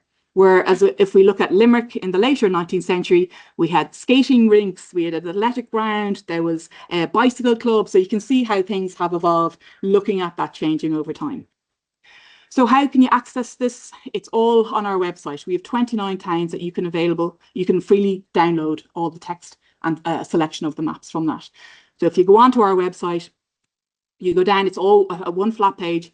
You can search 2 ways. They're all listed on the left-hand side if you want to go into Armagh, or you can click on a site, and in this case, you'll get Kilkenny. When you click on Kilkenny, all the downloads come up there. So it's the full download of the text, for example, which is word searchable. So if you're doing any kind of research in a plan that you want to bring into the town, you can word search, but you can also have the hard copy there to show the pupils there. So that's very much a whirlwind flavour of what the Atlas does, but I think myself and Sarah are happy to take any questions that you might have. Yes. The Poddle is it runs under Dublin Castle and goes out. Do you know where the Olympia Theatre is? Yeah. So it runs under that. You know where it goes out? No, it runs by the outside of what was the castle and underneath that street there. Yeah. Okay. Or else at the mills to have like pits and where's the source though? Is it source a map of that? Yeah, yeah. You overlay stuff. Yeah. It's the same with the jogger and the paddle. Yeah. Yeah, lots of different names. Has anybody used the Atlas before out of interest? Yeah. Yeah. It's amazing. Okay. I do, but when I went to school, I do like a social history project on the area. So what's happening now versus your grandparents' time, so it's relatable. Yeah. And I pull up the maps of the area, the geohive, overlay them so they can pick what Yeah. the school looks like, and you pull up a field and you're like, oh, it was never here at one time. Yeah. But everything that you're saying and how to evoke the kids' interest in that, it's so visual, it's brilliant. And then this is fantastic research for me going in. Yeah, that's great to hear. From a history point of view, Yeah. making it interesting for the kids, but also relatable, so then they'll remember. Yeah. Howard B. Clark's work in the earlier Dublin maps is just indispensable in Viking studies, you know. Yeah. So, and the place names, Woodland Green and all that stuff, harking back to that age, Parliament Oxen's Street, Diamond, yeah. all that stuff. It's just so rich. There's no end to be interested in it like that, you know. Yeah. And really what we like to see is people actually using this as a resource to build on to further, I mean, whatever avenue people want to take from there, I think is but we're always ready to help as well if you've got queries or questions or requests for info. I think you have some online versions, didn't you? Some PDF versions also online. So yeah, that that's was really PDF. Yeah. You might be able to buy all their hard copies, you know. They're good for searching, like I use the online search all the time, yeah. You said you have 29 towns up. Have you planned for more? Yeah, so Drogheda was the last one that went online just before Christmas. It's a couple of tweaks to it. And then Clontarf and Rathmines will be going up online in the next month. No, there was initially there was a list of 40 towns that were selected in the early 1980s, 10 for each province, kind of favouring a medieval foundation. So there are, I think we're at 31 now. Some of them weren't on the original list, but they qualified to be a very good and interesting town to have. A lot of it will depend on the maps, the Ordnance Survey maps that are available, because we have to produce a certain map to be part of the European project. Which I think Sarah could show anybody who wants to have a look at map 2. And it depends on the author and then funding as well. Are there some more survey maps? I've got the impression that it's so we need the Ordnance Survey town plans to be able to reconstruct this map, but not all towns got a town plan. So towns like Athenry didn't get one, Kilmallock didn't get one. I don't think Donegal town got one, did it, Angela?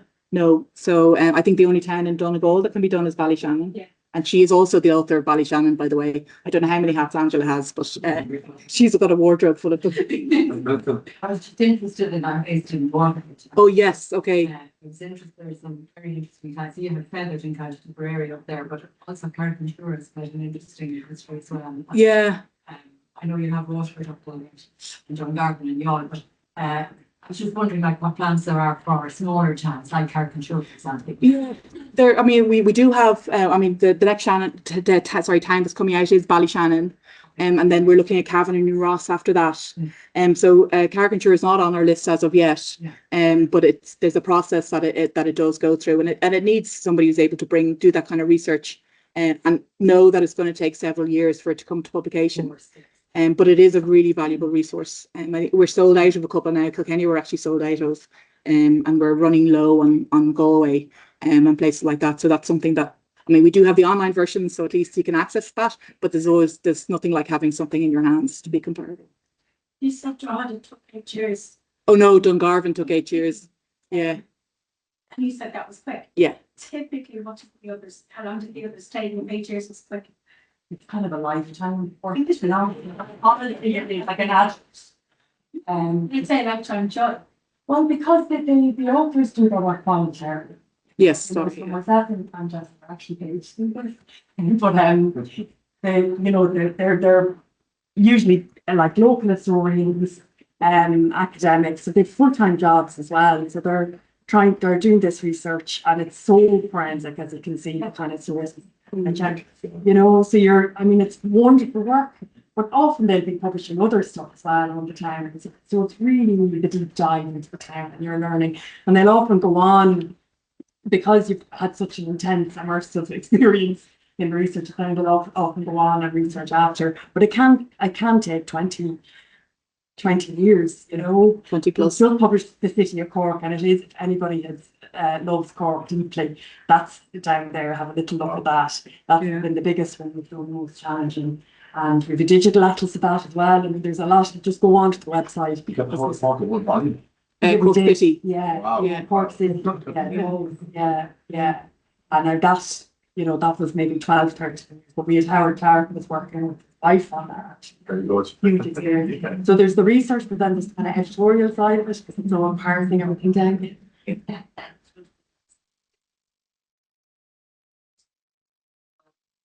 have an editorial board. There's that's a massive act. So there's the research, and then there's the editing side of it. So I mean, Jennifer would work a lot on that. Those gazetteers, painstakingly kind of connecting entries, checking that. Where is it? Are you sure it was there? Was that upstairs or was it downstairs? Or was it next to it? Yeah. Okay, we're going to move on to Catherine and Grangegorman, but myself and Sarah are around, so we can have more discussions later on if anybody has things. Don't forget to collect your copy of Johnny before we go. Yeah.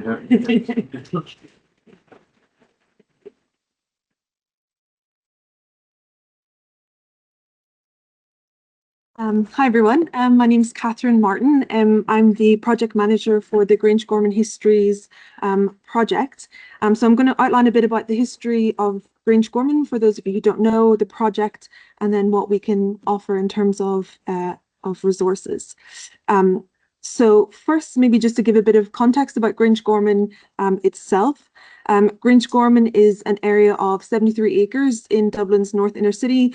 You can see there it's between Phibsborough, Stoneybatter, just north of Smithfield, and kind of bordered with the North Circular Road there.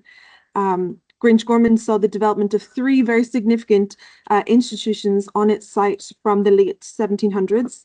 The first was the North Dublin Workhouse, built in 1773. The building has since largely been knocked down, but there's a few remnants of that building remaining. And with the establishment of the workhouse there, a whole range of institutions built up around it. The Richmond Asylum was built in 1814. It was the first asylum ever to be built in Ireland, and the largest in Dublin. And over 20,000 people passed through this asylum, not only from Dublin, but from across Ireland. And then beside that was built the Richmond Penitentiary in 1816, now known as the Richmond Clock Tower, best known for being the first female-only prison in Britain and Ireland, and also being a transport depot for female convicts and their children transported to Van Diemen's Land. So Grangegorman formed part of a wider Dublin 7 institutional quarter, where these institutions very much worked as an ecosystem, people moving in between and among these various institutions. And most recently, you may know Grangegorman has become, particularly in recent memory, synonymous with the psychiatric hospital. We get a lot of people saying, my mother told me if you don't behave, we'll send you to the Gorman. So it's very alive in popular memory still to this day. So as I mentioned, tens of thousands of people passed through these institutions in the late 18th, 19th and 20th century. And so this site has very much forged connections nationally, but also internationally, until the closure of the workhouse and prison in the early 20th century, and then the long decline of the hospital from the 1980s until it eventually closed in 2013.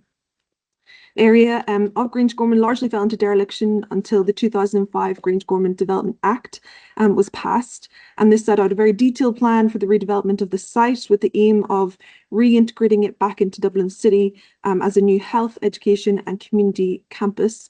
And if any of you have seen all the many ads actually around for the new TU Dublin Grangegorman campus, that's where it now sits. It uses these original buildings of the hospital and of the penitentiary. And as part of the Act, and along with the strategic plan, the Grangegorman Development Agency, which is a state-run agency that's developing the site, made provision for the development of historical research into the site. And so in many ways, Grangegorman is a microcosm of Irish life through the life of these institutions, and it offers a very accessible route into themes of institutionalization, incarceration, the treatment of mental ill health, and kind of that aspect of social history in Ireland. So as a project, we were established in 2019. We have 7 key partners which bring all their expertise to our project.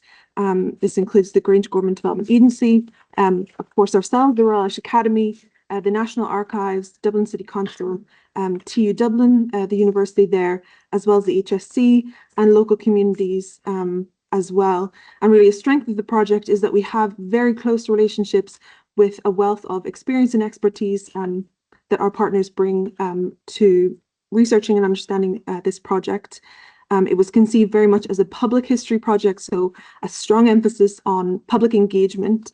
And so through our work, we aim to uncover, catalogue and commemorate this very eventful history of this site.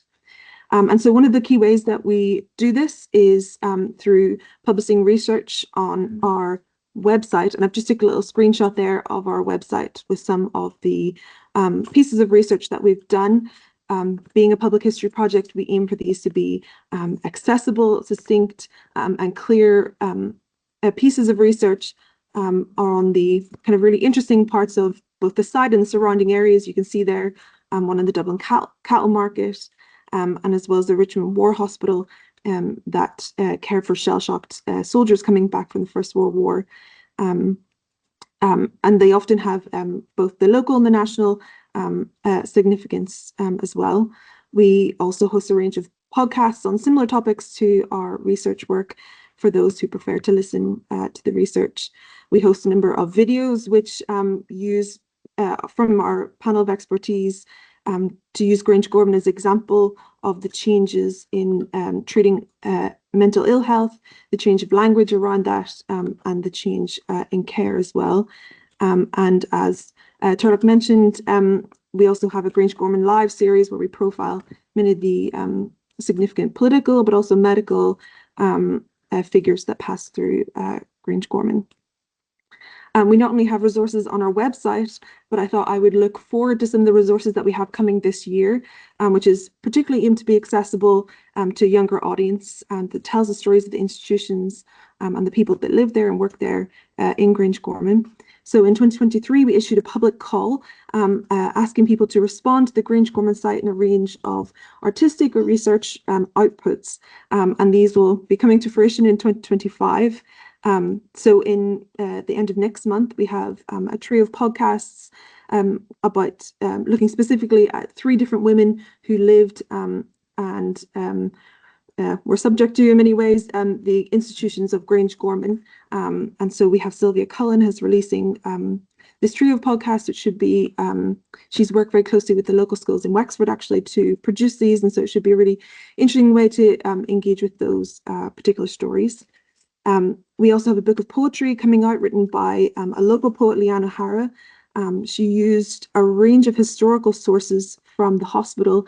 Grangegorman has actually the best kept records of any hospital in Europe. So there's a huge wealth of both archives and artifact materials coming from the hospital specifically that are held in the National Archives and also in the Royal College of Physicians as well. And she used these to write her reflections about patients' experience and incarceration in general of asylums in Ireland.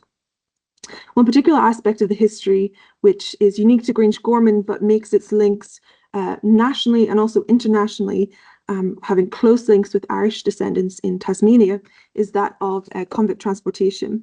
So in the period of 1837 to 1853, across Ireland, women who were convicted of crimes and sentenced to be transported for those crimes came from local county jails all through Grangegorman. So there were over 3,200 female convicts, along with hundreds of their free children were held in the Richmond Penitentiary. That's the prison, the Clocktar that I mentioned earlier, prior to their transportation to Van Diemen's Land. They were held there for approximately 3 months.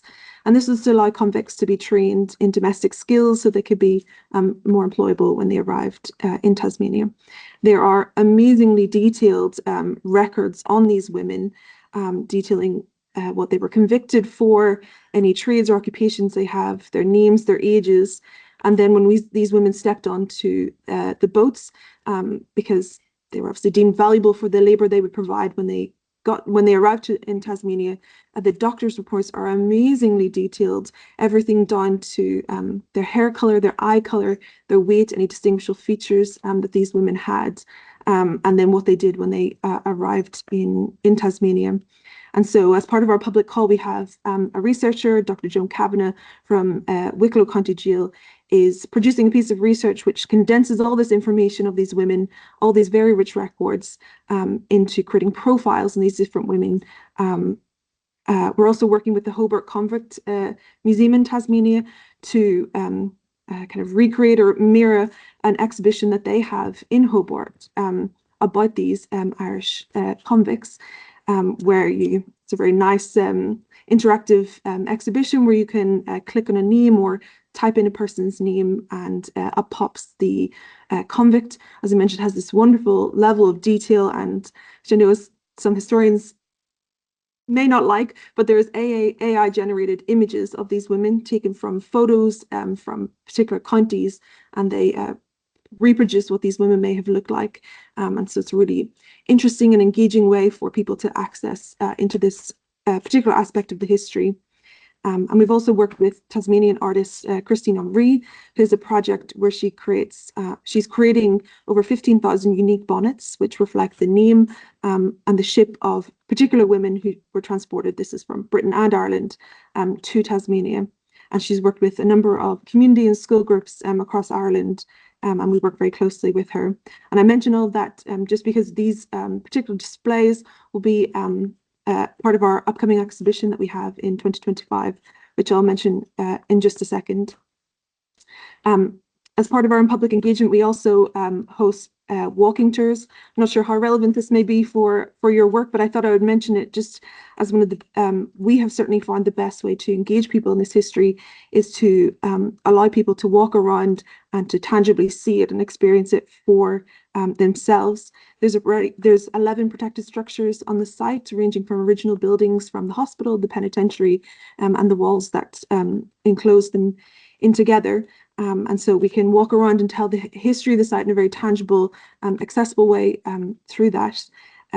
Part of our mandate is to work with local schools. So we have 9 local schools in our area that we already work with and have in various aspects, but particularly for our walking tours, we're working with the Dublin Children's Historian in Residence, Dervla Roach, to produce walking tours of the site for local schools. For primary, this is mostly focusing on the history of the workhouse and the penitentiary, and then more discussions around mental health.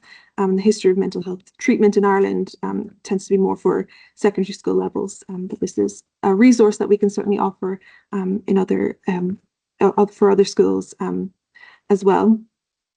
And then I mentioned we have an exhibition that's opening in 2025. This will be the opening exhibition for TU Dublin's Academic Hub, their brand new library. This exhibition is still in its initial design phases, so we don't have any pictures, unfortunately, for that.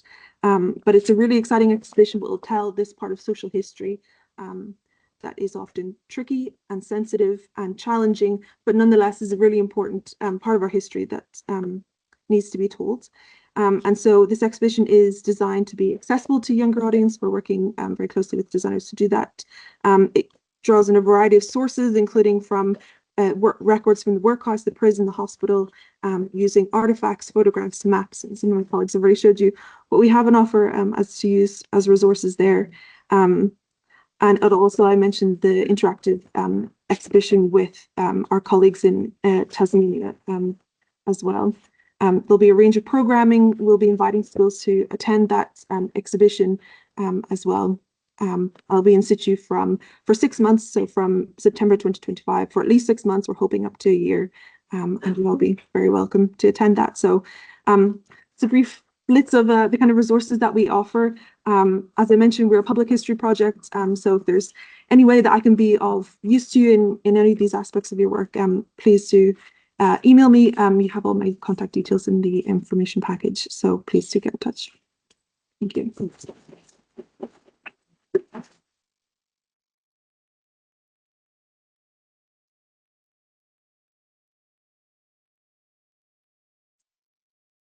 Yes.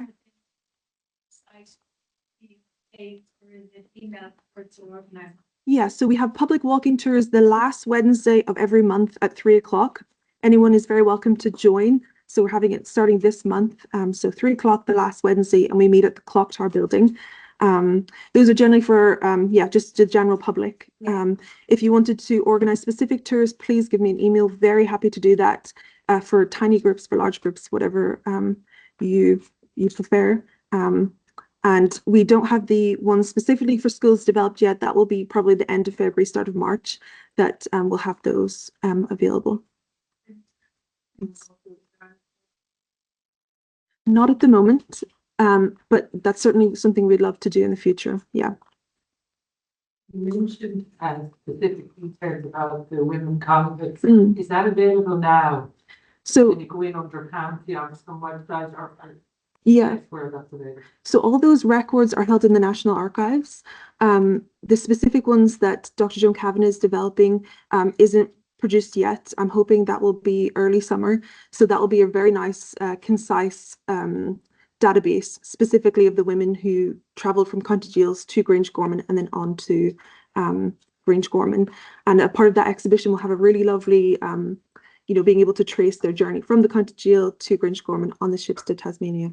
Yeah. And then Tasmania, is there some way of accessing their record? They arrived there. So the ship records of the actual transportation phase is in the National Archives. So that's in our own National Archives. I think apparently I don't know how true this is, but the legend is that Bertie Ahern took it over in a CD back in the early 2000s and gave this as a gift to them. So that's but that's how we mostly access it from the National Archives. Yeah.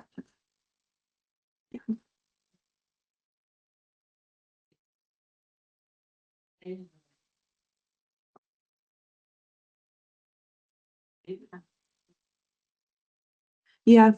Yeah, we don't have connections with them, but yeah, that would be something to explore, certainly. Yeah.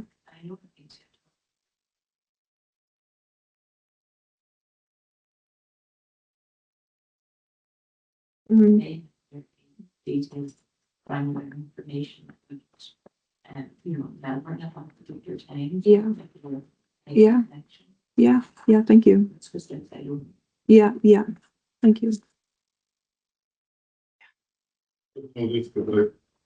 I'm there all the time. Let me go down the road. From that photograph, where's the clock tower? The clock tower is behind you. So that's looking into Uncree, and the clock tower is behind you. Yeah. Exactly. Yeah. Exactly. Yes. Yeah. And actually Elizabeth Fry has a lot of connections there because of this female person. So they actually do have also cells still that you can go down and see down in their basement. And that when you get in, you can go down and see. If you want to get the double part 3, you can see it.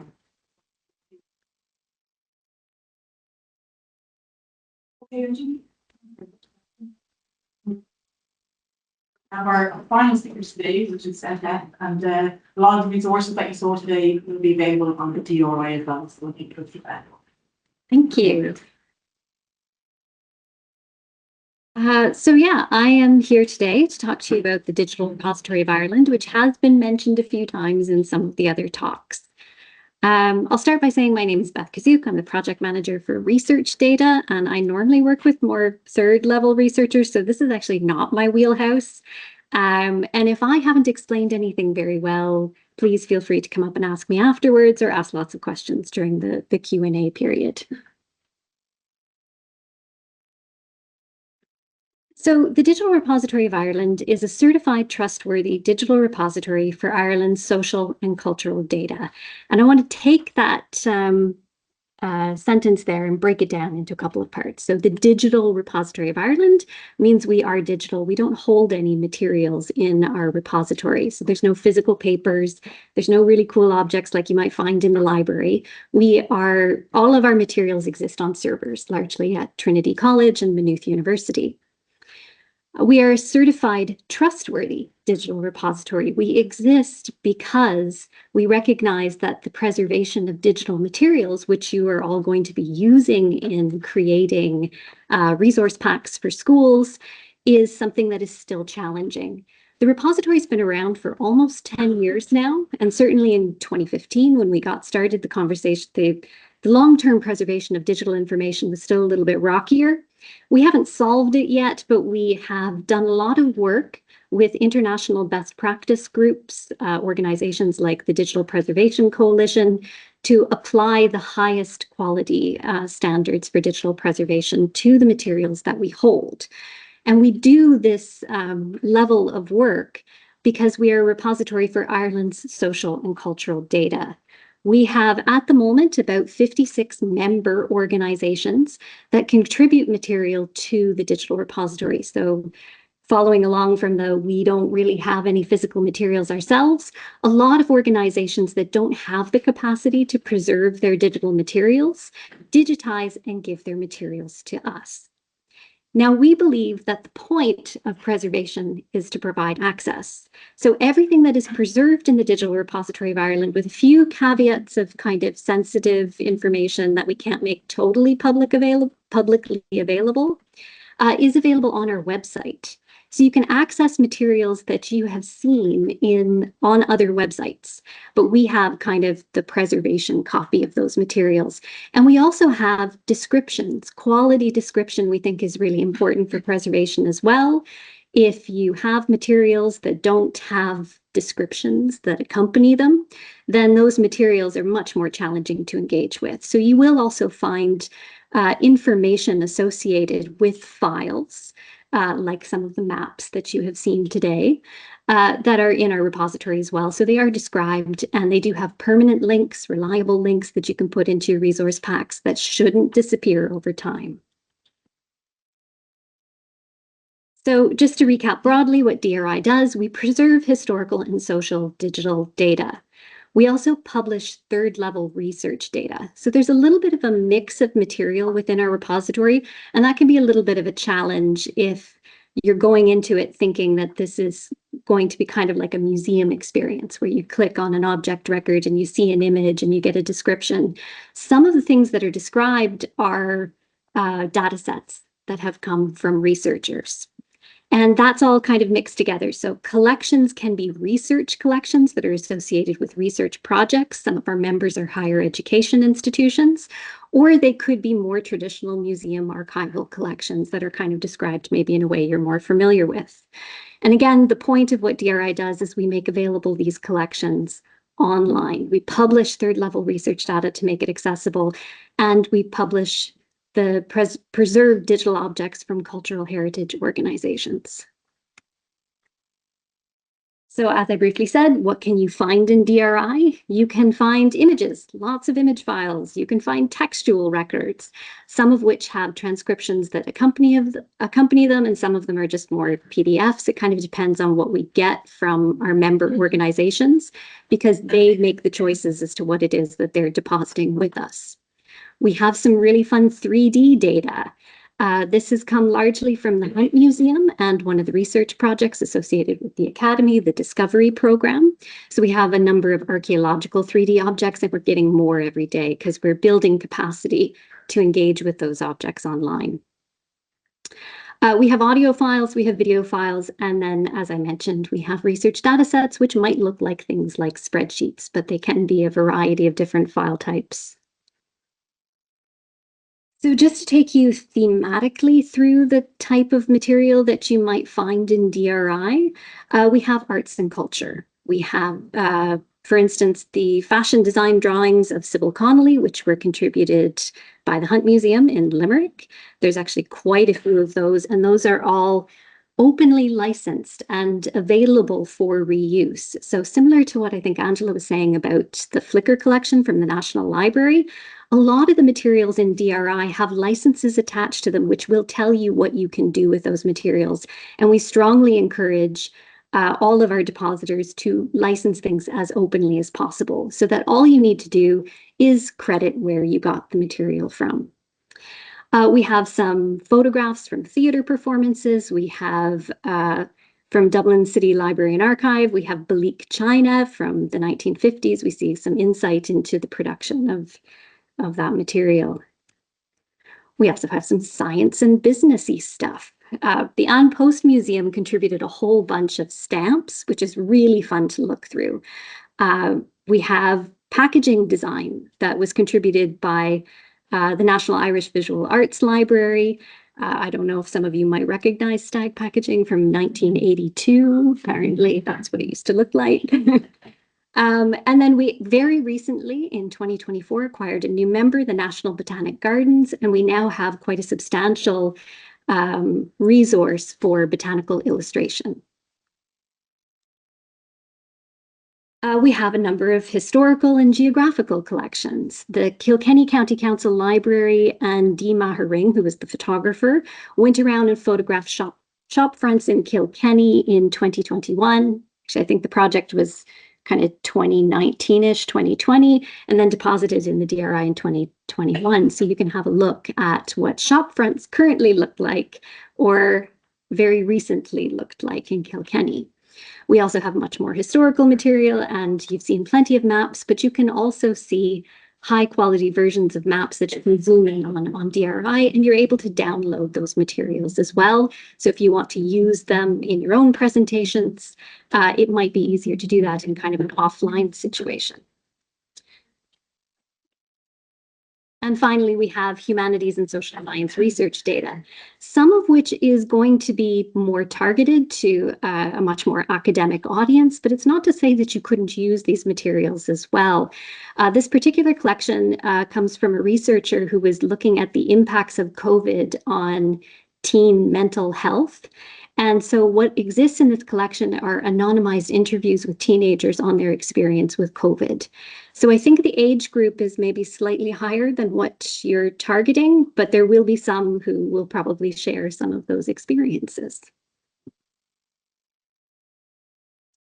So what can you do with DRI collections? As I mentioned, we think the point of preservation is access, and access is to encourage reuse, to encourage ongoing cultural relevance, to encourage asking questions of our past and of our contemporary social situation.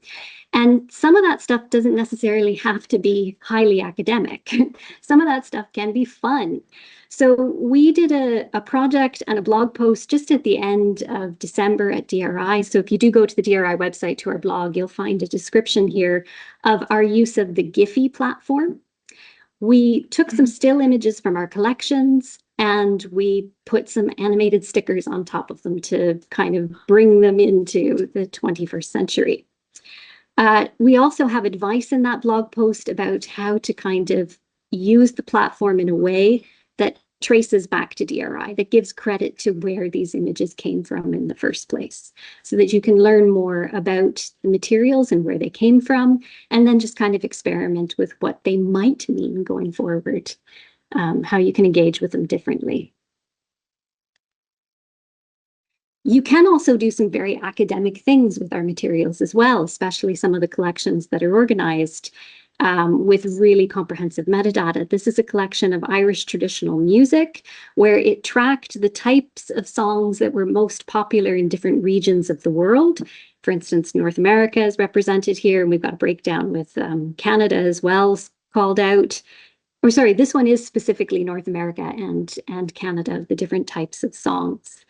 And this was done by downloading information from the DRI and putting it into something called Flourish, which is an open source platform that you plug the data in and it'll create these charts and graphs. And if you go to the website itself, the chart will move around as you interact with it. So you can highlight certain pieces and see different breakdowns of information. And I think the bulk of what I wanted to do today, or the most important part, is to actually take you to the repository and show you how to search it. So our main website, dri.ie, when you hit the landing page, you actually see a search box that will take you into the repository. So that's search the repository there. The rest of the website has a lot of blog information on it. It has some information about digital preservation, which I think is a worthwhile conversation having with people at any age. And one of the links that I put into the resource pack has an activity that I think does help to kind of introduce the importance of thinking about digital materials as materials that need to be described and organized. And it's a Lego exercise. It's called Lego for Metadata. So I highly encourage you to have a look at that. It teaches the importance of, like, basically somebody creates something with Lego and then they pass it to another group with precise descriptions. And that other group can't see what the object actually looked like. They have to follow the description. And then the kids realize, or the adults who are doing this exercise realize what they didn't describe, what's missing. Were they not able to interpret those instructions, which is just an interesting exercise. All right, there's my mouse. Let's see what happens. All right, you land on the repository website. You will be asked to accept cookies, and that sometimes takes a second to disappear. And I'm hoping that the people following along on Teams are, yeah, okay, good, are seeing this too. So I'm on the main website here, and if I know what I want to look for, I can just head right into searching the repository. If I'm not so sure and I just want to browse, there is a button below that says Browse and Filter All Collections. You can also, from the main navigation at the top, just click on Repository and it'll do the same thing. It'll take you to kind of a browse page for the collections. And we're getting another cookie notice. All right. So here you have all of the collections that are available in DRI, and it'll be the most recent ones that were added that are visible to you, but you can see you can page through quite a number of pages here and you'll get quite a number of other collections. If you wanted to browse by organization, so as I said, we have 56 members. We actually have a number of other organizations that have been members in the past and deposited something but are not currently members. And we have some community archive scheme winners that were sort of awarded a temporary deposit membership. So there's a bit more than 56 that are represented in these organizations and sponsors.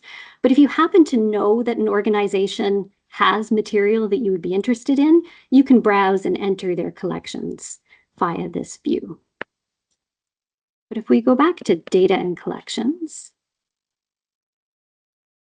you can click on any of the collection records here. Here's one of the collections that has been deposited by the National Botanic Gardens. Oh, come on. No. Oh, there we go. Okay, it's doing something. And you will get an overall description of what is in that collection. So you get a little bit of a history, like I said, of, why do we have this material? What is this material of? You'll get creators who contributed to the collection, the creation date, but also the date that might be more relevant to the collection material, and a number of keywords that can help you. Well, in this case, only one keyword, island of Ireland, but sometimes more substantial keywords. Then over here on the right-hand side, you will see objects in the collection, and there is 1,549 images. They happen to all be the same type. If they were of different types, you'd see that broken down into image, text, audio, and so you could click and narrow on the type of material you wanted. If you click, it's very sensitive. Okay, I think I've successfully clicked. I can see why you all did screen captures. Okay, there we go. You will get to a similar page to the one that you originally landed on, but this is only objects that are in that particular collection that you were looking at. And you can see that it's kind of refined the collection for you on the side. So we're looking at this botanical archive and we're looking at only the images within it. Then similarly, you click on any of these images and you have a little bit of detail about that specific image too.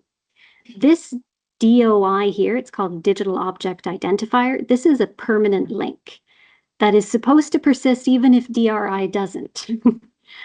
So if you click and you save that and you pop that into any of your teaching materials, you know that like 10, 20 years later, you should be able to click that link and it'll take you to the same place. It'll take you back here. Mm-hmm. If you want to download this material, now you can view it in the browser. You can also download it.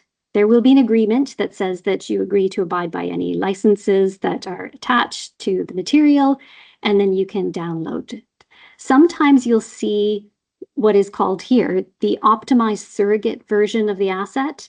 It means it's a little bit smaller than what they actually deposited with us, because sometimes we get really huge files for preservation purposes. There are, depending on the depositor, they might choose to make those really big files available to download too, but just know if you do click on one of those links, You probably won't download it right away. You'll get an email saying your download is ready after it's like processed the file. That's more the case, I would say, probably with 3D data, that kind of material. You can, of course, also just look at the material in DRI as well. If you want to perform a search, so let's go back to Browse by Data and Collections page. If you want to perform a search, it happens up on the upper right-hand side here, and you can click and type into things. And I can see that actually I've got a couple of prompts suggesting me here for types of things that I think Jennifer might have looked for in the past. Oh, ironic. Okay.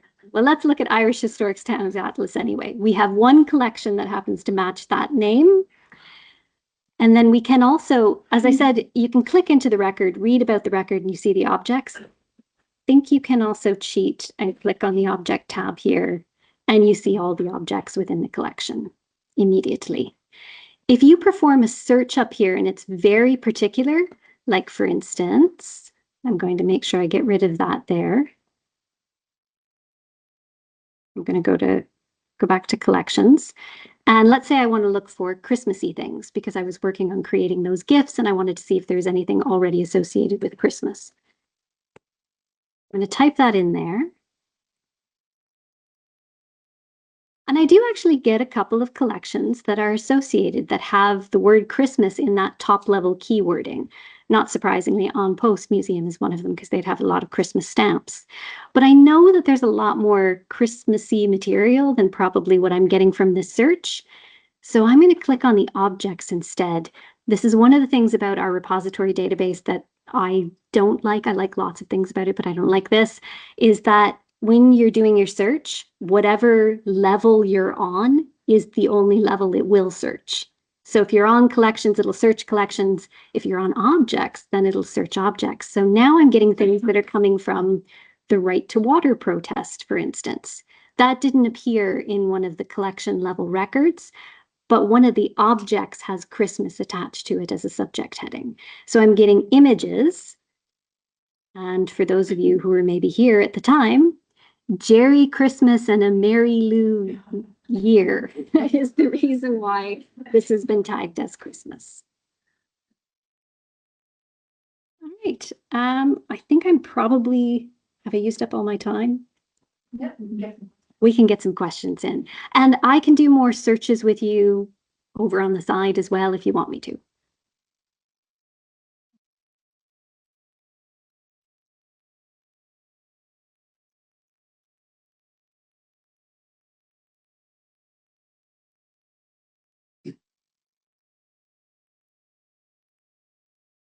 I don't know if this is a good sign or a bad sign. I was going to ask, you said you had partners. I used to work in Dunleary right down, and I think we deposited stuff with you. Oh, possibly. Yeah, but I was just wondering, does it stay also with the home? Are there any conditions around that? Would I be just attending going into their website or what's the? They might, yeah. So for some of our members, they do have their own websites and they do have the ability to make these materials available online. And their choice to work with DRI was really for the preservation capacity, but we put everything online as well through DRI.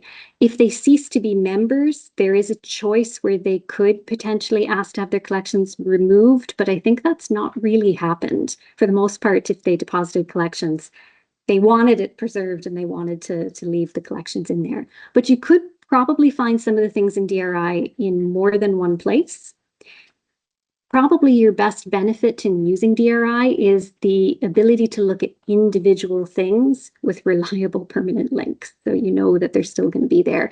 And in the collection records themselves, they usually have reuse licenses specified. Now, this particular collection was from a photographer who has a copyright on all of these materials. She's not licensed it for reuse, but that doesn't mean that actually you can't ask. It just means there's no blanket permission that has been applied to it. Many other collections will say openly licensed for reuse.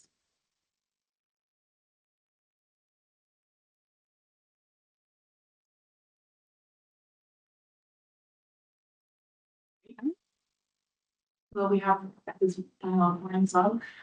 So we had set aside a little bit of time that we can have a more general discussion around the kind of resources that we have here and how it can be used by you. So I know for this event, it was good for you guys to come together and to have a bit of a networking opportunity. It's been very good for us too to see what our colleagues are doing in the Academy as well and seeing the directions that they're going too. So I think from us, what we'd like to know is what you would find beneficial from the kind of resources that we looked at today, or some of the samples, or what you'd like to see more of, or how it can be improved. I mean, like we discussed in some of the early meetings when we were trying to formulate this, I mean, we chatted with Angela, we wondered, do we put together lesson plans for you, or do you prefer to come up with your own ideas around the classroom? Because you're in for 75 minutes, isn't it? Or you could be there for sort of half a day if you're in the classroom as well. So this is sort of where we're opening the floor back to you. So maybe if you let us know what's beneficial and what you'd like to see more of.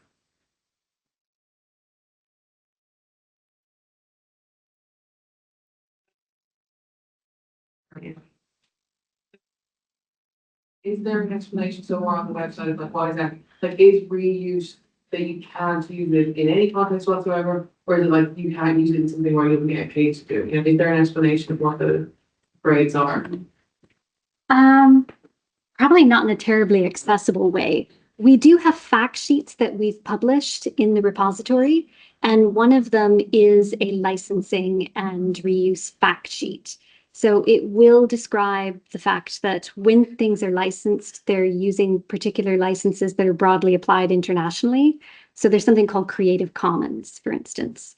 And when something is licensed, it'll have a Creative Commons license on it, or it'll have I think there's a couple of other open data licenses that are used that might not be as relevant to the work or the materials that you would be accessing. But you click through and you can see exactly what that license describes that you can and cannot do with it. This is kind of tricky territory because copyright and licensing are two different things. Sometimes materials are copyrighted, but the person who made the materials and owns the copyright doesn't care. Go ahead, use it. I'd love for you to do whatever you want to do with it. And sometimes they just want to safeguard that a bit. So the open licenses encourages people to say, you know what, don't ask me, I trust you, do what you want to do with my materials. The less open ones might just be more of a conversation. Hey, well, I was going to use this. Is that okay for this particular scenario? We can put you in touch with the depositors, or, you know, if it's a national organization, you happen to know the contact information, you can contact them directly, and chances are they'll let you do what you want to do with it.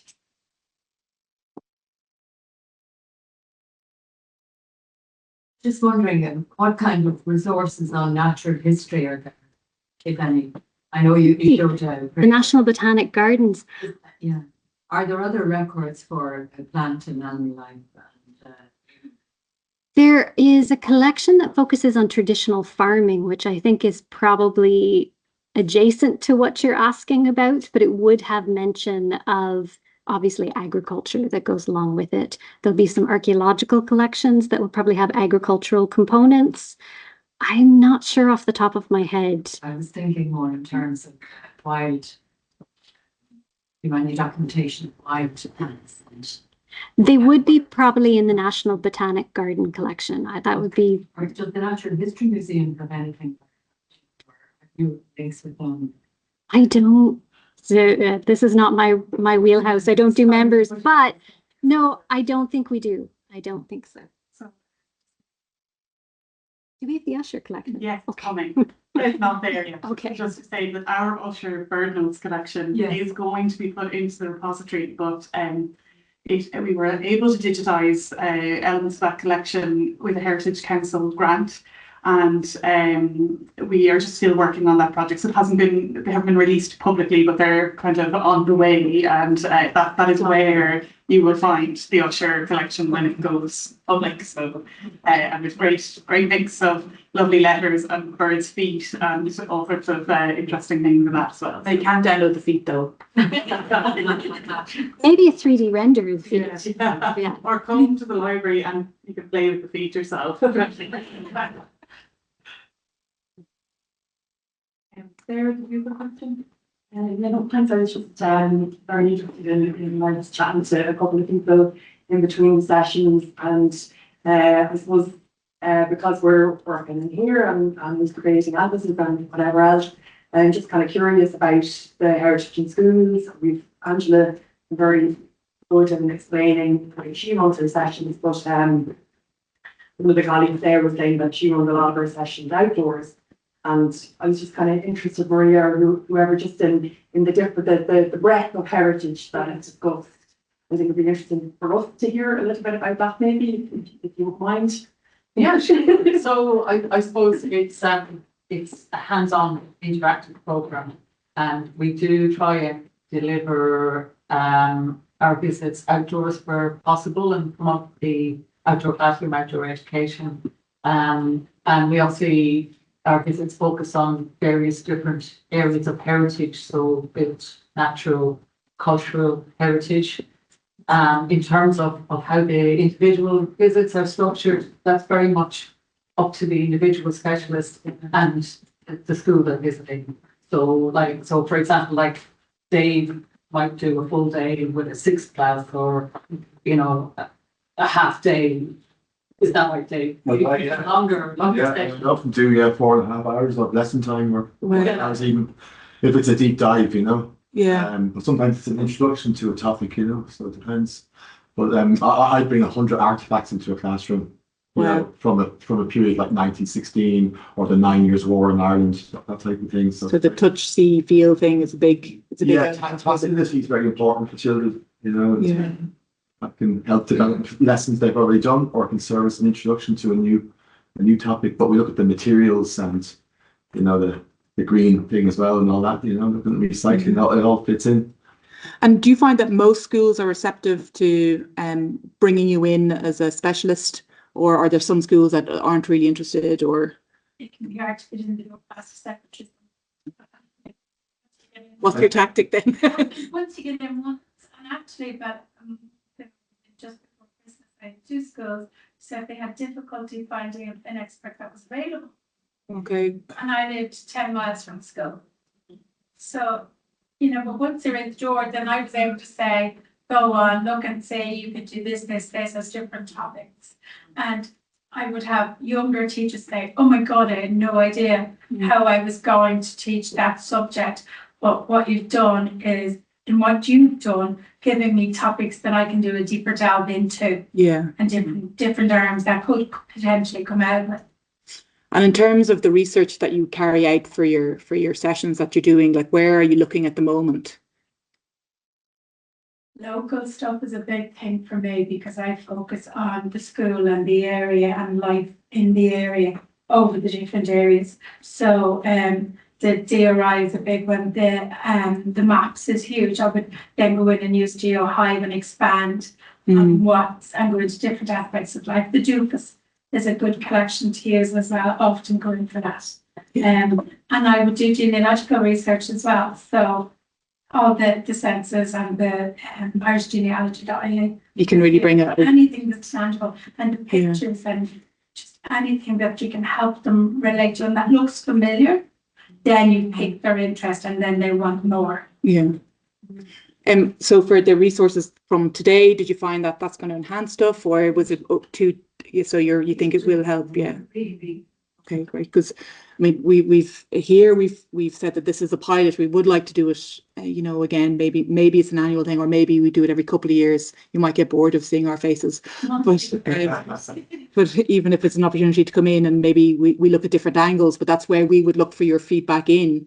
Because as you saw from each, like we only really gave a very small flavour of what each of the programmes or what each of the research programmes do, and there is a lot more that can be done if you wanted something angled that way as well.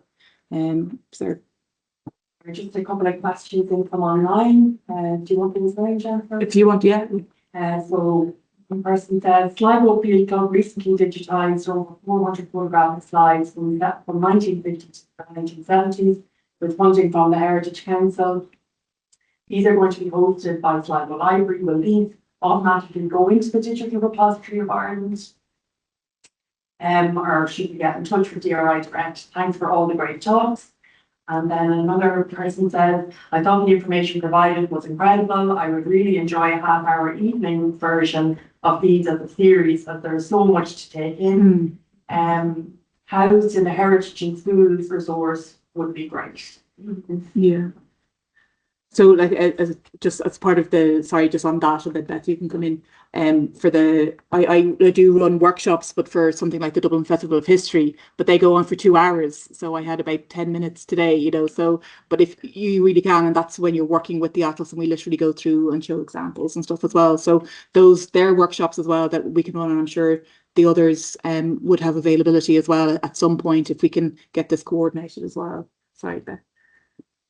Good question. Library? I don't know off the top of my head. I don't think so, because that doesn't sound familiar that they're a member. But on our website, you can actually look under the members page and see who is a current member. So you can double check me. If they're not a current member, you can approach us. You're welcome to talk to us. We want to preserve as much stuff as we can, so we tend to be very friendly.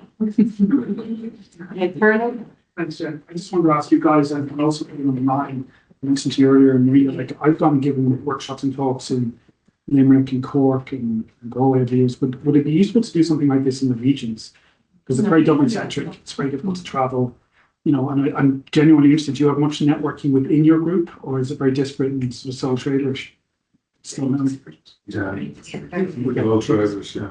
And I just couldn't think of a better phrase. We just have gatherings. Yeah, you know, yeah. I think those are very valuable, those gatherings. And are they, they're informal, or are they? Yeah, so we've been having a couple of regional events this year. Haven't actually planned anything yet, but there will be one in the Midlands and then 2 other events. Yeah. So we'd be very interested in chatting if you wanted to. I've often thought it's a personal view more than a collective view, but the Academy is very good at reaching South Dublin, but not very good at reaching the country. Yeah. And going down and talking to people is a very useful way of reaching people. Yeah. It took me 4.5 hours to get here today. Oh God. The last hour and a half was sitting between Stephen's Green and I wound up parking down the canal because they closed off. I know, it was closed off yesterday as well. It was. They're going to kill each other. Yeah. I was here at 9 o'clock. Oh my God. GM map said 2 minutes away, and I was another hour and 45 minutes. Oh my God. Oh my God. Well, we appreciate you making the effort to be. I missed the first hour. But it is all recorded, I should say. Yes, yes, it's all recorded. Yes.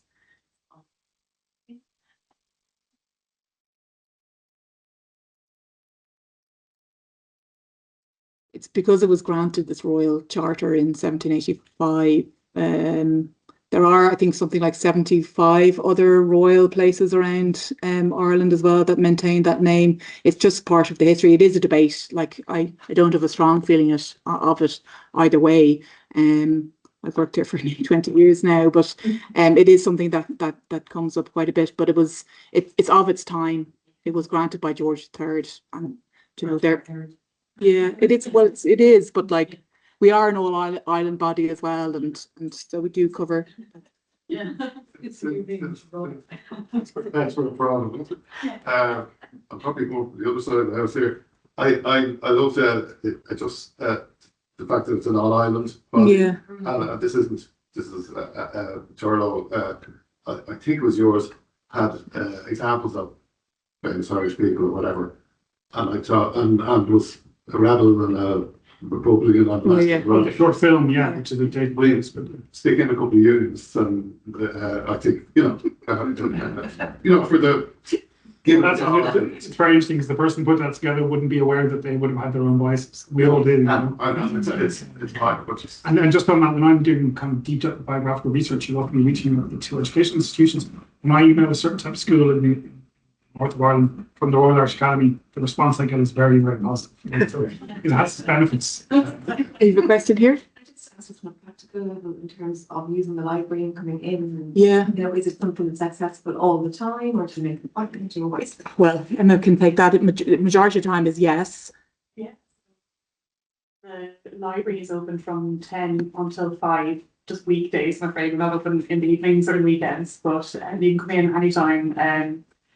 We have a manuscript of the week on display all of the time. So even if you're just up and you're doing Christmas shopping or something, pop in and it takes 5 minutes to have a look at the manuscript and read the little exhibition label beside it. To access the library, your best bet is to make an appointment. So you'll see the button for making appointments on our website. Just because, for example, Jen mentioned that we have the Library of Thomas More in this room.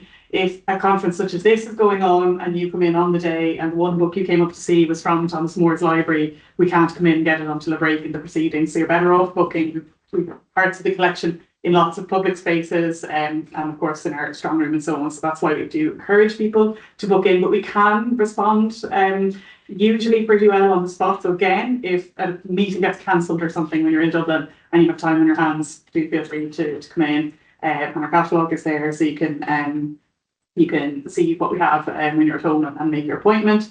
We also have monthly tours, that's new this year, of the building. They're going to be more or less the last Monday of the month. We just put up our first 3 for January, February, March, and it's sold out like that. So well, for free. Yes, exactly. They're free. Yeah. So if you want to see a little bit more of the building, that's another nice way of getting in. And sign up to the newsletter because the various programs, and also we've talked a lot about the employees of the Academy. Of course, we have the academic membership as well. They're on a set of committees and they run a very interesting program of lectures and events that are all, again, free to the public as well. So go on to the website and sign up to the newsletter and you might find that there's interesting lectures to come to as well. So they're kind of the ways you can get in and get around and see. And keep an eye out for Heritage Week, Dublin Festival of History, and Culture Night. Their events as well, where pretty much all the teams will contribute something or do some kind of activities or workshops as well. And on the newsletter, you can select, there's lots of different interests that you can click onto because some individual programs will have their own newsletters that go out. The poor law unions kept written records. Are they available digitally anywhere? There's looking to you, Angela. I've seen them. I've seen records myself in county libraries, but if they were digitized, it'd be a great resource. Yeah, they vary widely from county to county. They do very widely, yeah. For example, Donegal County Archives are amazing and they put loads of the stuff up online. But then sections of it, just for funding reasons and everything else, sections of it have gone in through, I think, Ancestry or Find My Past, I can never remember which one. So it varies widely from county to county. It just depends where you are. And then other counties haven't, digitized as well or made them as accessible. There's some kind of one blanket answer, unfortunately. So they would be held in county libraries. County archives. Yeah, that's right. That's what I've seen. So. Yes. You were talking about some of the events and lectures that are on. Are any of those available online, like similar to people could log in online? Yeah, we've just got this new technology. There's this in this room, and there's an even better one in the meeting room where the archaeologists are today. So we have the capability to stream and record now. There is an RIA YouTube channel, and lots of past lectures are up there as well. So it's definitely. It was the COVID thing as well. So when everything went online, it was brilliant. And then people just got absolutely allergic to it as well. And what we found was when we booked an event, maybe a third of people were showing up. So they were like, oh, I'll watch it again later on at some point. But that meant we were paying for people to come in to video it. We had the catering was all off as well. So we kind of stopped doing that recording thing because it was quite expensive. So we really like to have, like I know people obviously for travel reasons today are online, but we like to have people in the room. Well, certainly I like to have people in the room to have these conversations with and the talks around the coffee table and that as well. But we have the capability now, and that's something that'll probably happen more often. So we had, if you're interested in Cork, we had a Cork launch before Christmas, and Howard Clark, the author for Cork as well as Dublin, gave a highlights of his Cork, of the stuff that he found in Cork, which is quite interesting as well, and that's up there as a 20 or 30 minute lecture. We've been approached by different groups at different times. The accredited genealogists were looking for a presentation on library resources for genealogy specifically, and I went online one evening and did kind of a special session for them. So if there's a group of heritage panelists who are all working with a particular kind of area of interest, you might be able to coordinate a smaller group who have a specialist interest, and I'm more than happy to kind of do a call with those people and go through the resources that we have as well. I think you've probably seen from the presentations today, we're all pretty passionate about the areas that we're in, and there's lots more that we'd like to be able to show you as well. So I think we have Maria, and Maria's our conduit to you guys as well. So we'd certainly be open to things like that in the future. From online, and our County archives have some of their Borlaw Union Guardian minute books digitised via the Louth County Council website. Okay, well, if there's no other comments or questions. Oh, yes.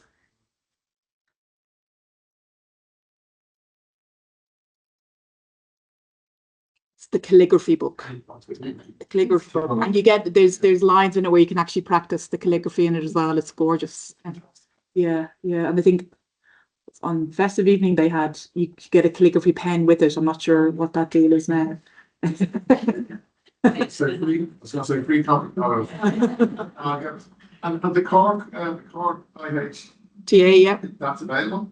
So we have one that you can look through up there, but we also have a digital atlas of Cork online as well. So that's one that has an interface, and it has 6,245 dots on the map, all different color coded. So if you want to dive into any of those sites, you'll click on it and you get all the information of the known sites about it. And you can just have education up there, for example. So if you want to see all the schools in Cork City in the 18th century, they'll all pop up and you can see where those are, and you can layer historic maps on that too. Paper version available? Or the paper version, yeah. Yes, yeah. So just to say, if anybody wants to purchase anything, we're not pushing sales today, but if you are interested in buying any of the Catholic publications, you can ask our reception, and they'll get a couple of people on. So reception is your thing. There's the publications are out in the stand there in the hall, and some of them here. There's other publications. If they're interested, do ask our reception. Yeah. Okay. There's two things that could happen now. If it's okay with you, we might try and get a group photograph taken. If you're happy enough with that, you don't have to go into the photograph if you don't want to. And then I think Emma is going to be able to take some people into the library. Yeah, so you get to see what we've been harping on a little bit about today.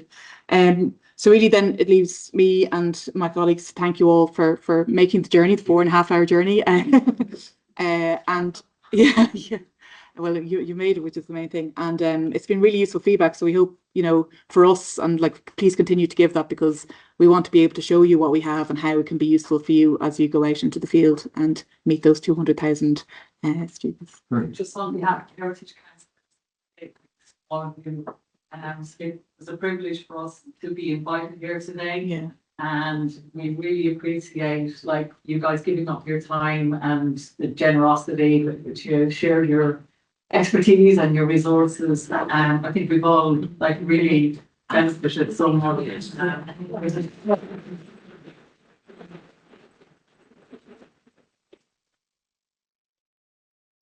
Jennifer, what we might do then, we talked about maybe doing an evaluation.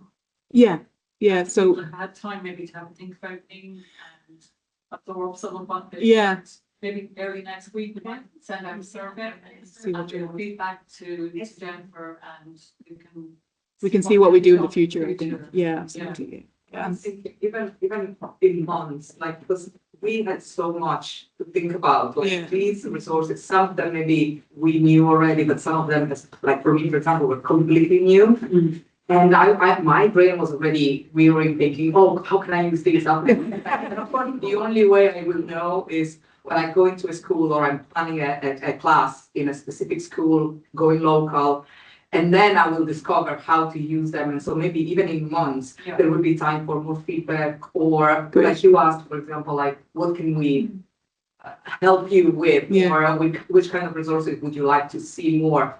I think we will know in working with them and working with these resources that you already have, and maybe discovering new ways or discovering something like, oh, this is missing, and then, you know, like we will email or, you know, I mean, the conversation that started today, but then it will go on. It would be so helpful, and this was amazing. Yeah, that's just a sharing thought that I had. Thank you. Well, the communications are wide open, so the communication. Can I just ask, and I meant to ask when I was talking to you, how many of you had heard of the Dictionary of Irish Biography before today? Oh, yeah. So, maybe half. Okay, wow, that's really good. There. Yeah. You're not used to Heard of. Nervous, yeah. That's good. realizing how you can cross-reference. Oh, yeah. But it's knowing about these things, and it's knowing how to really Interrogate. utilize and get into it. And like you said, the cross-referencing and pulling all the resources together so easily. Yeah. So, Yeah, well. machines stuck in my. When I started, it was a question of what most people want to up this, but the old microfiche machines, we were trying to desperately get something off them. Yeah. You then, it's unreadable, unusable in the classroom, and there were no transcripts. Yeah. Yeah. And now it's all so easy. Yeah, well, that's where we're getting. There's so much of it. And hopefully eventually pretty much everything will be up on the DRI, so it'll be one place you're going and getting this fantastic resources. We are getting the rest of our stuff up there as well. So.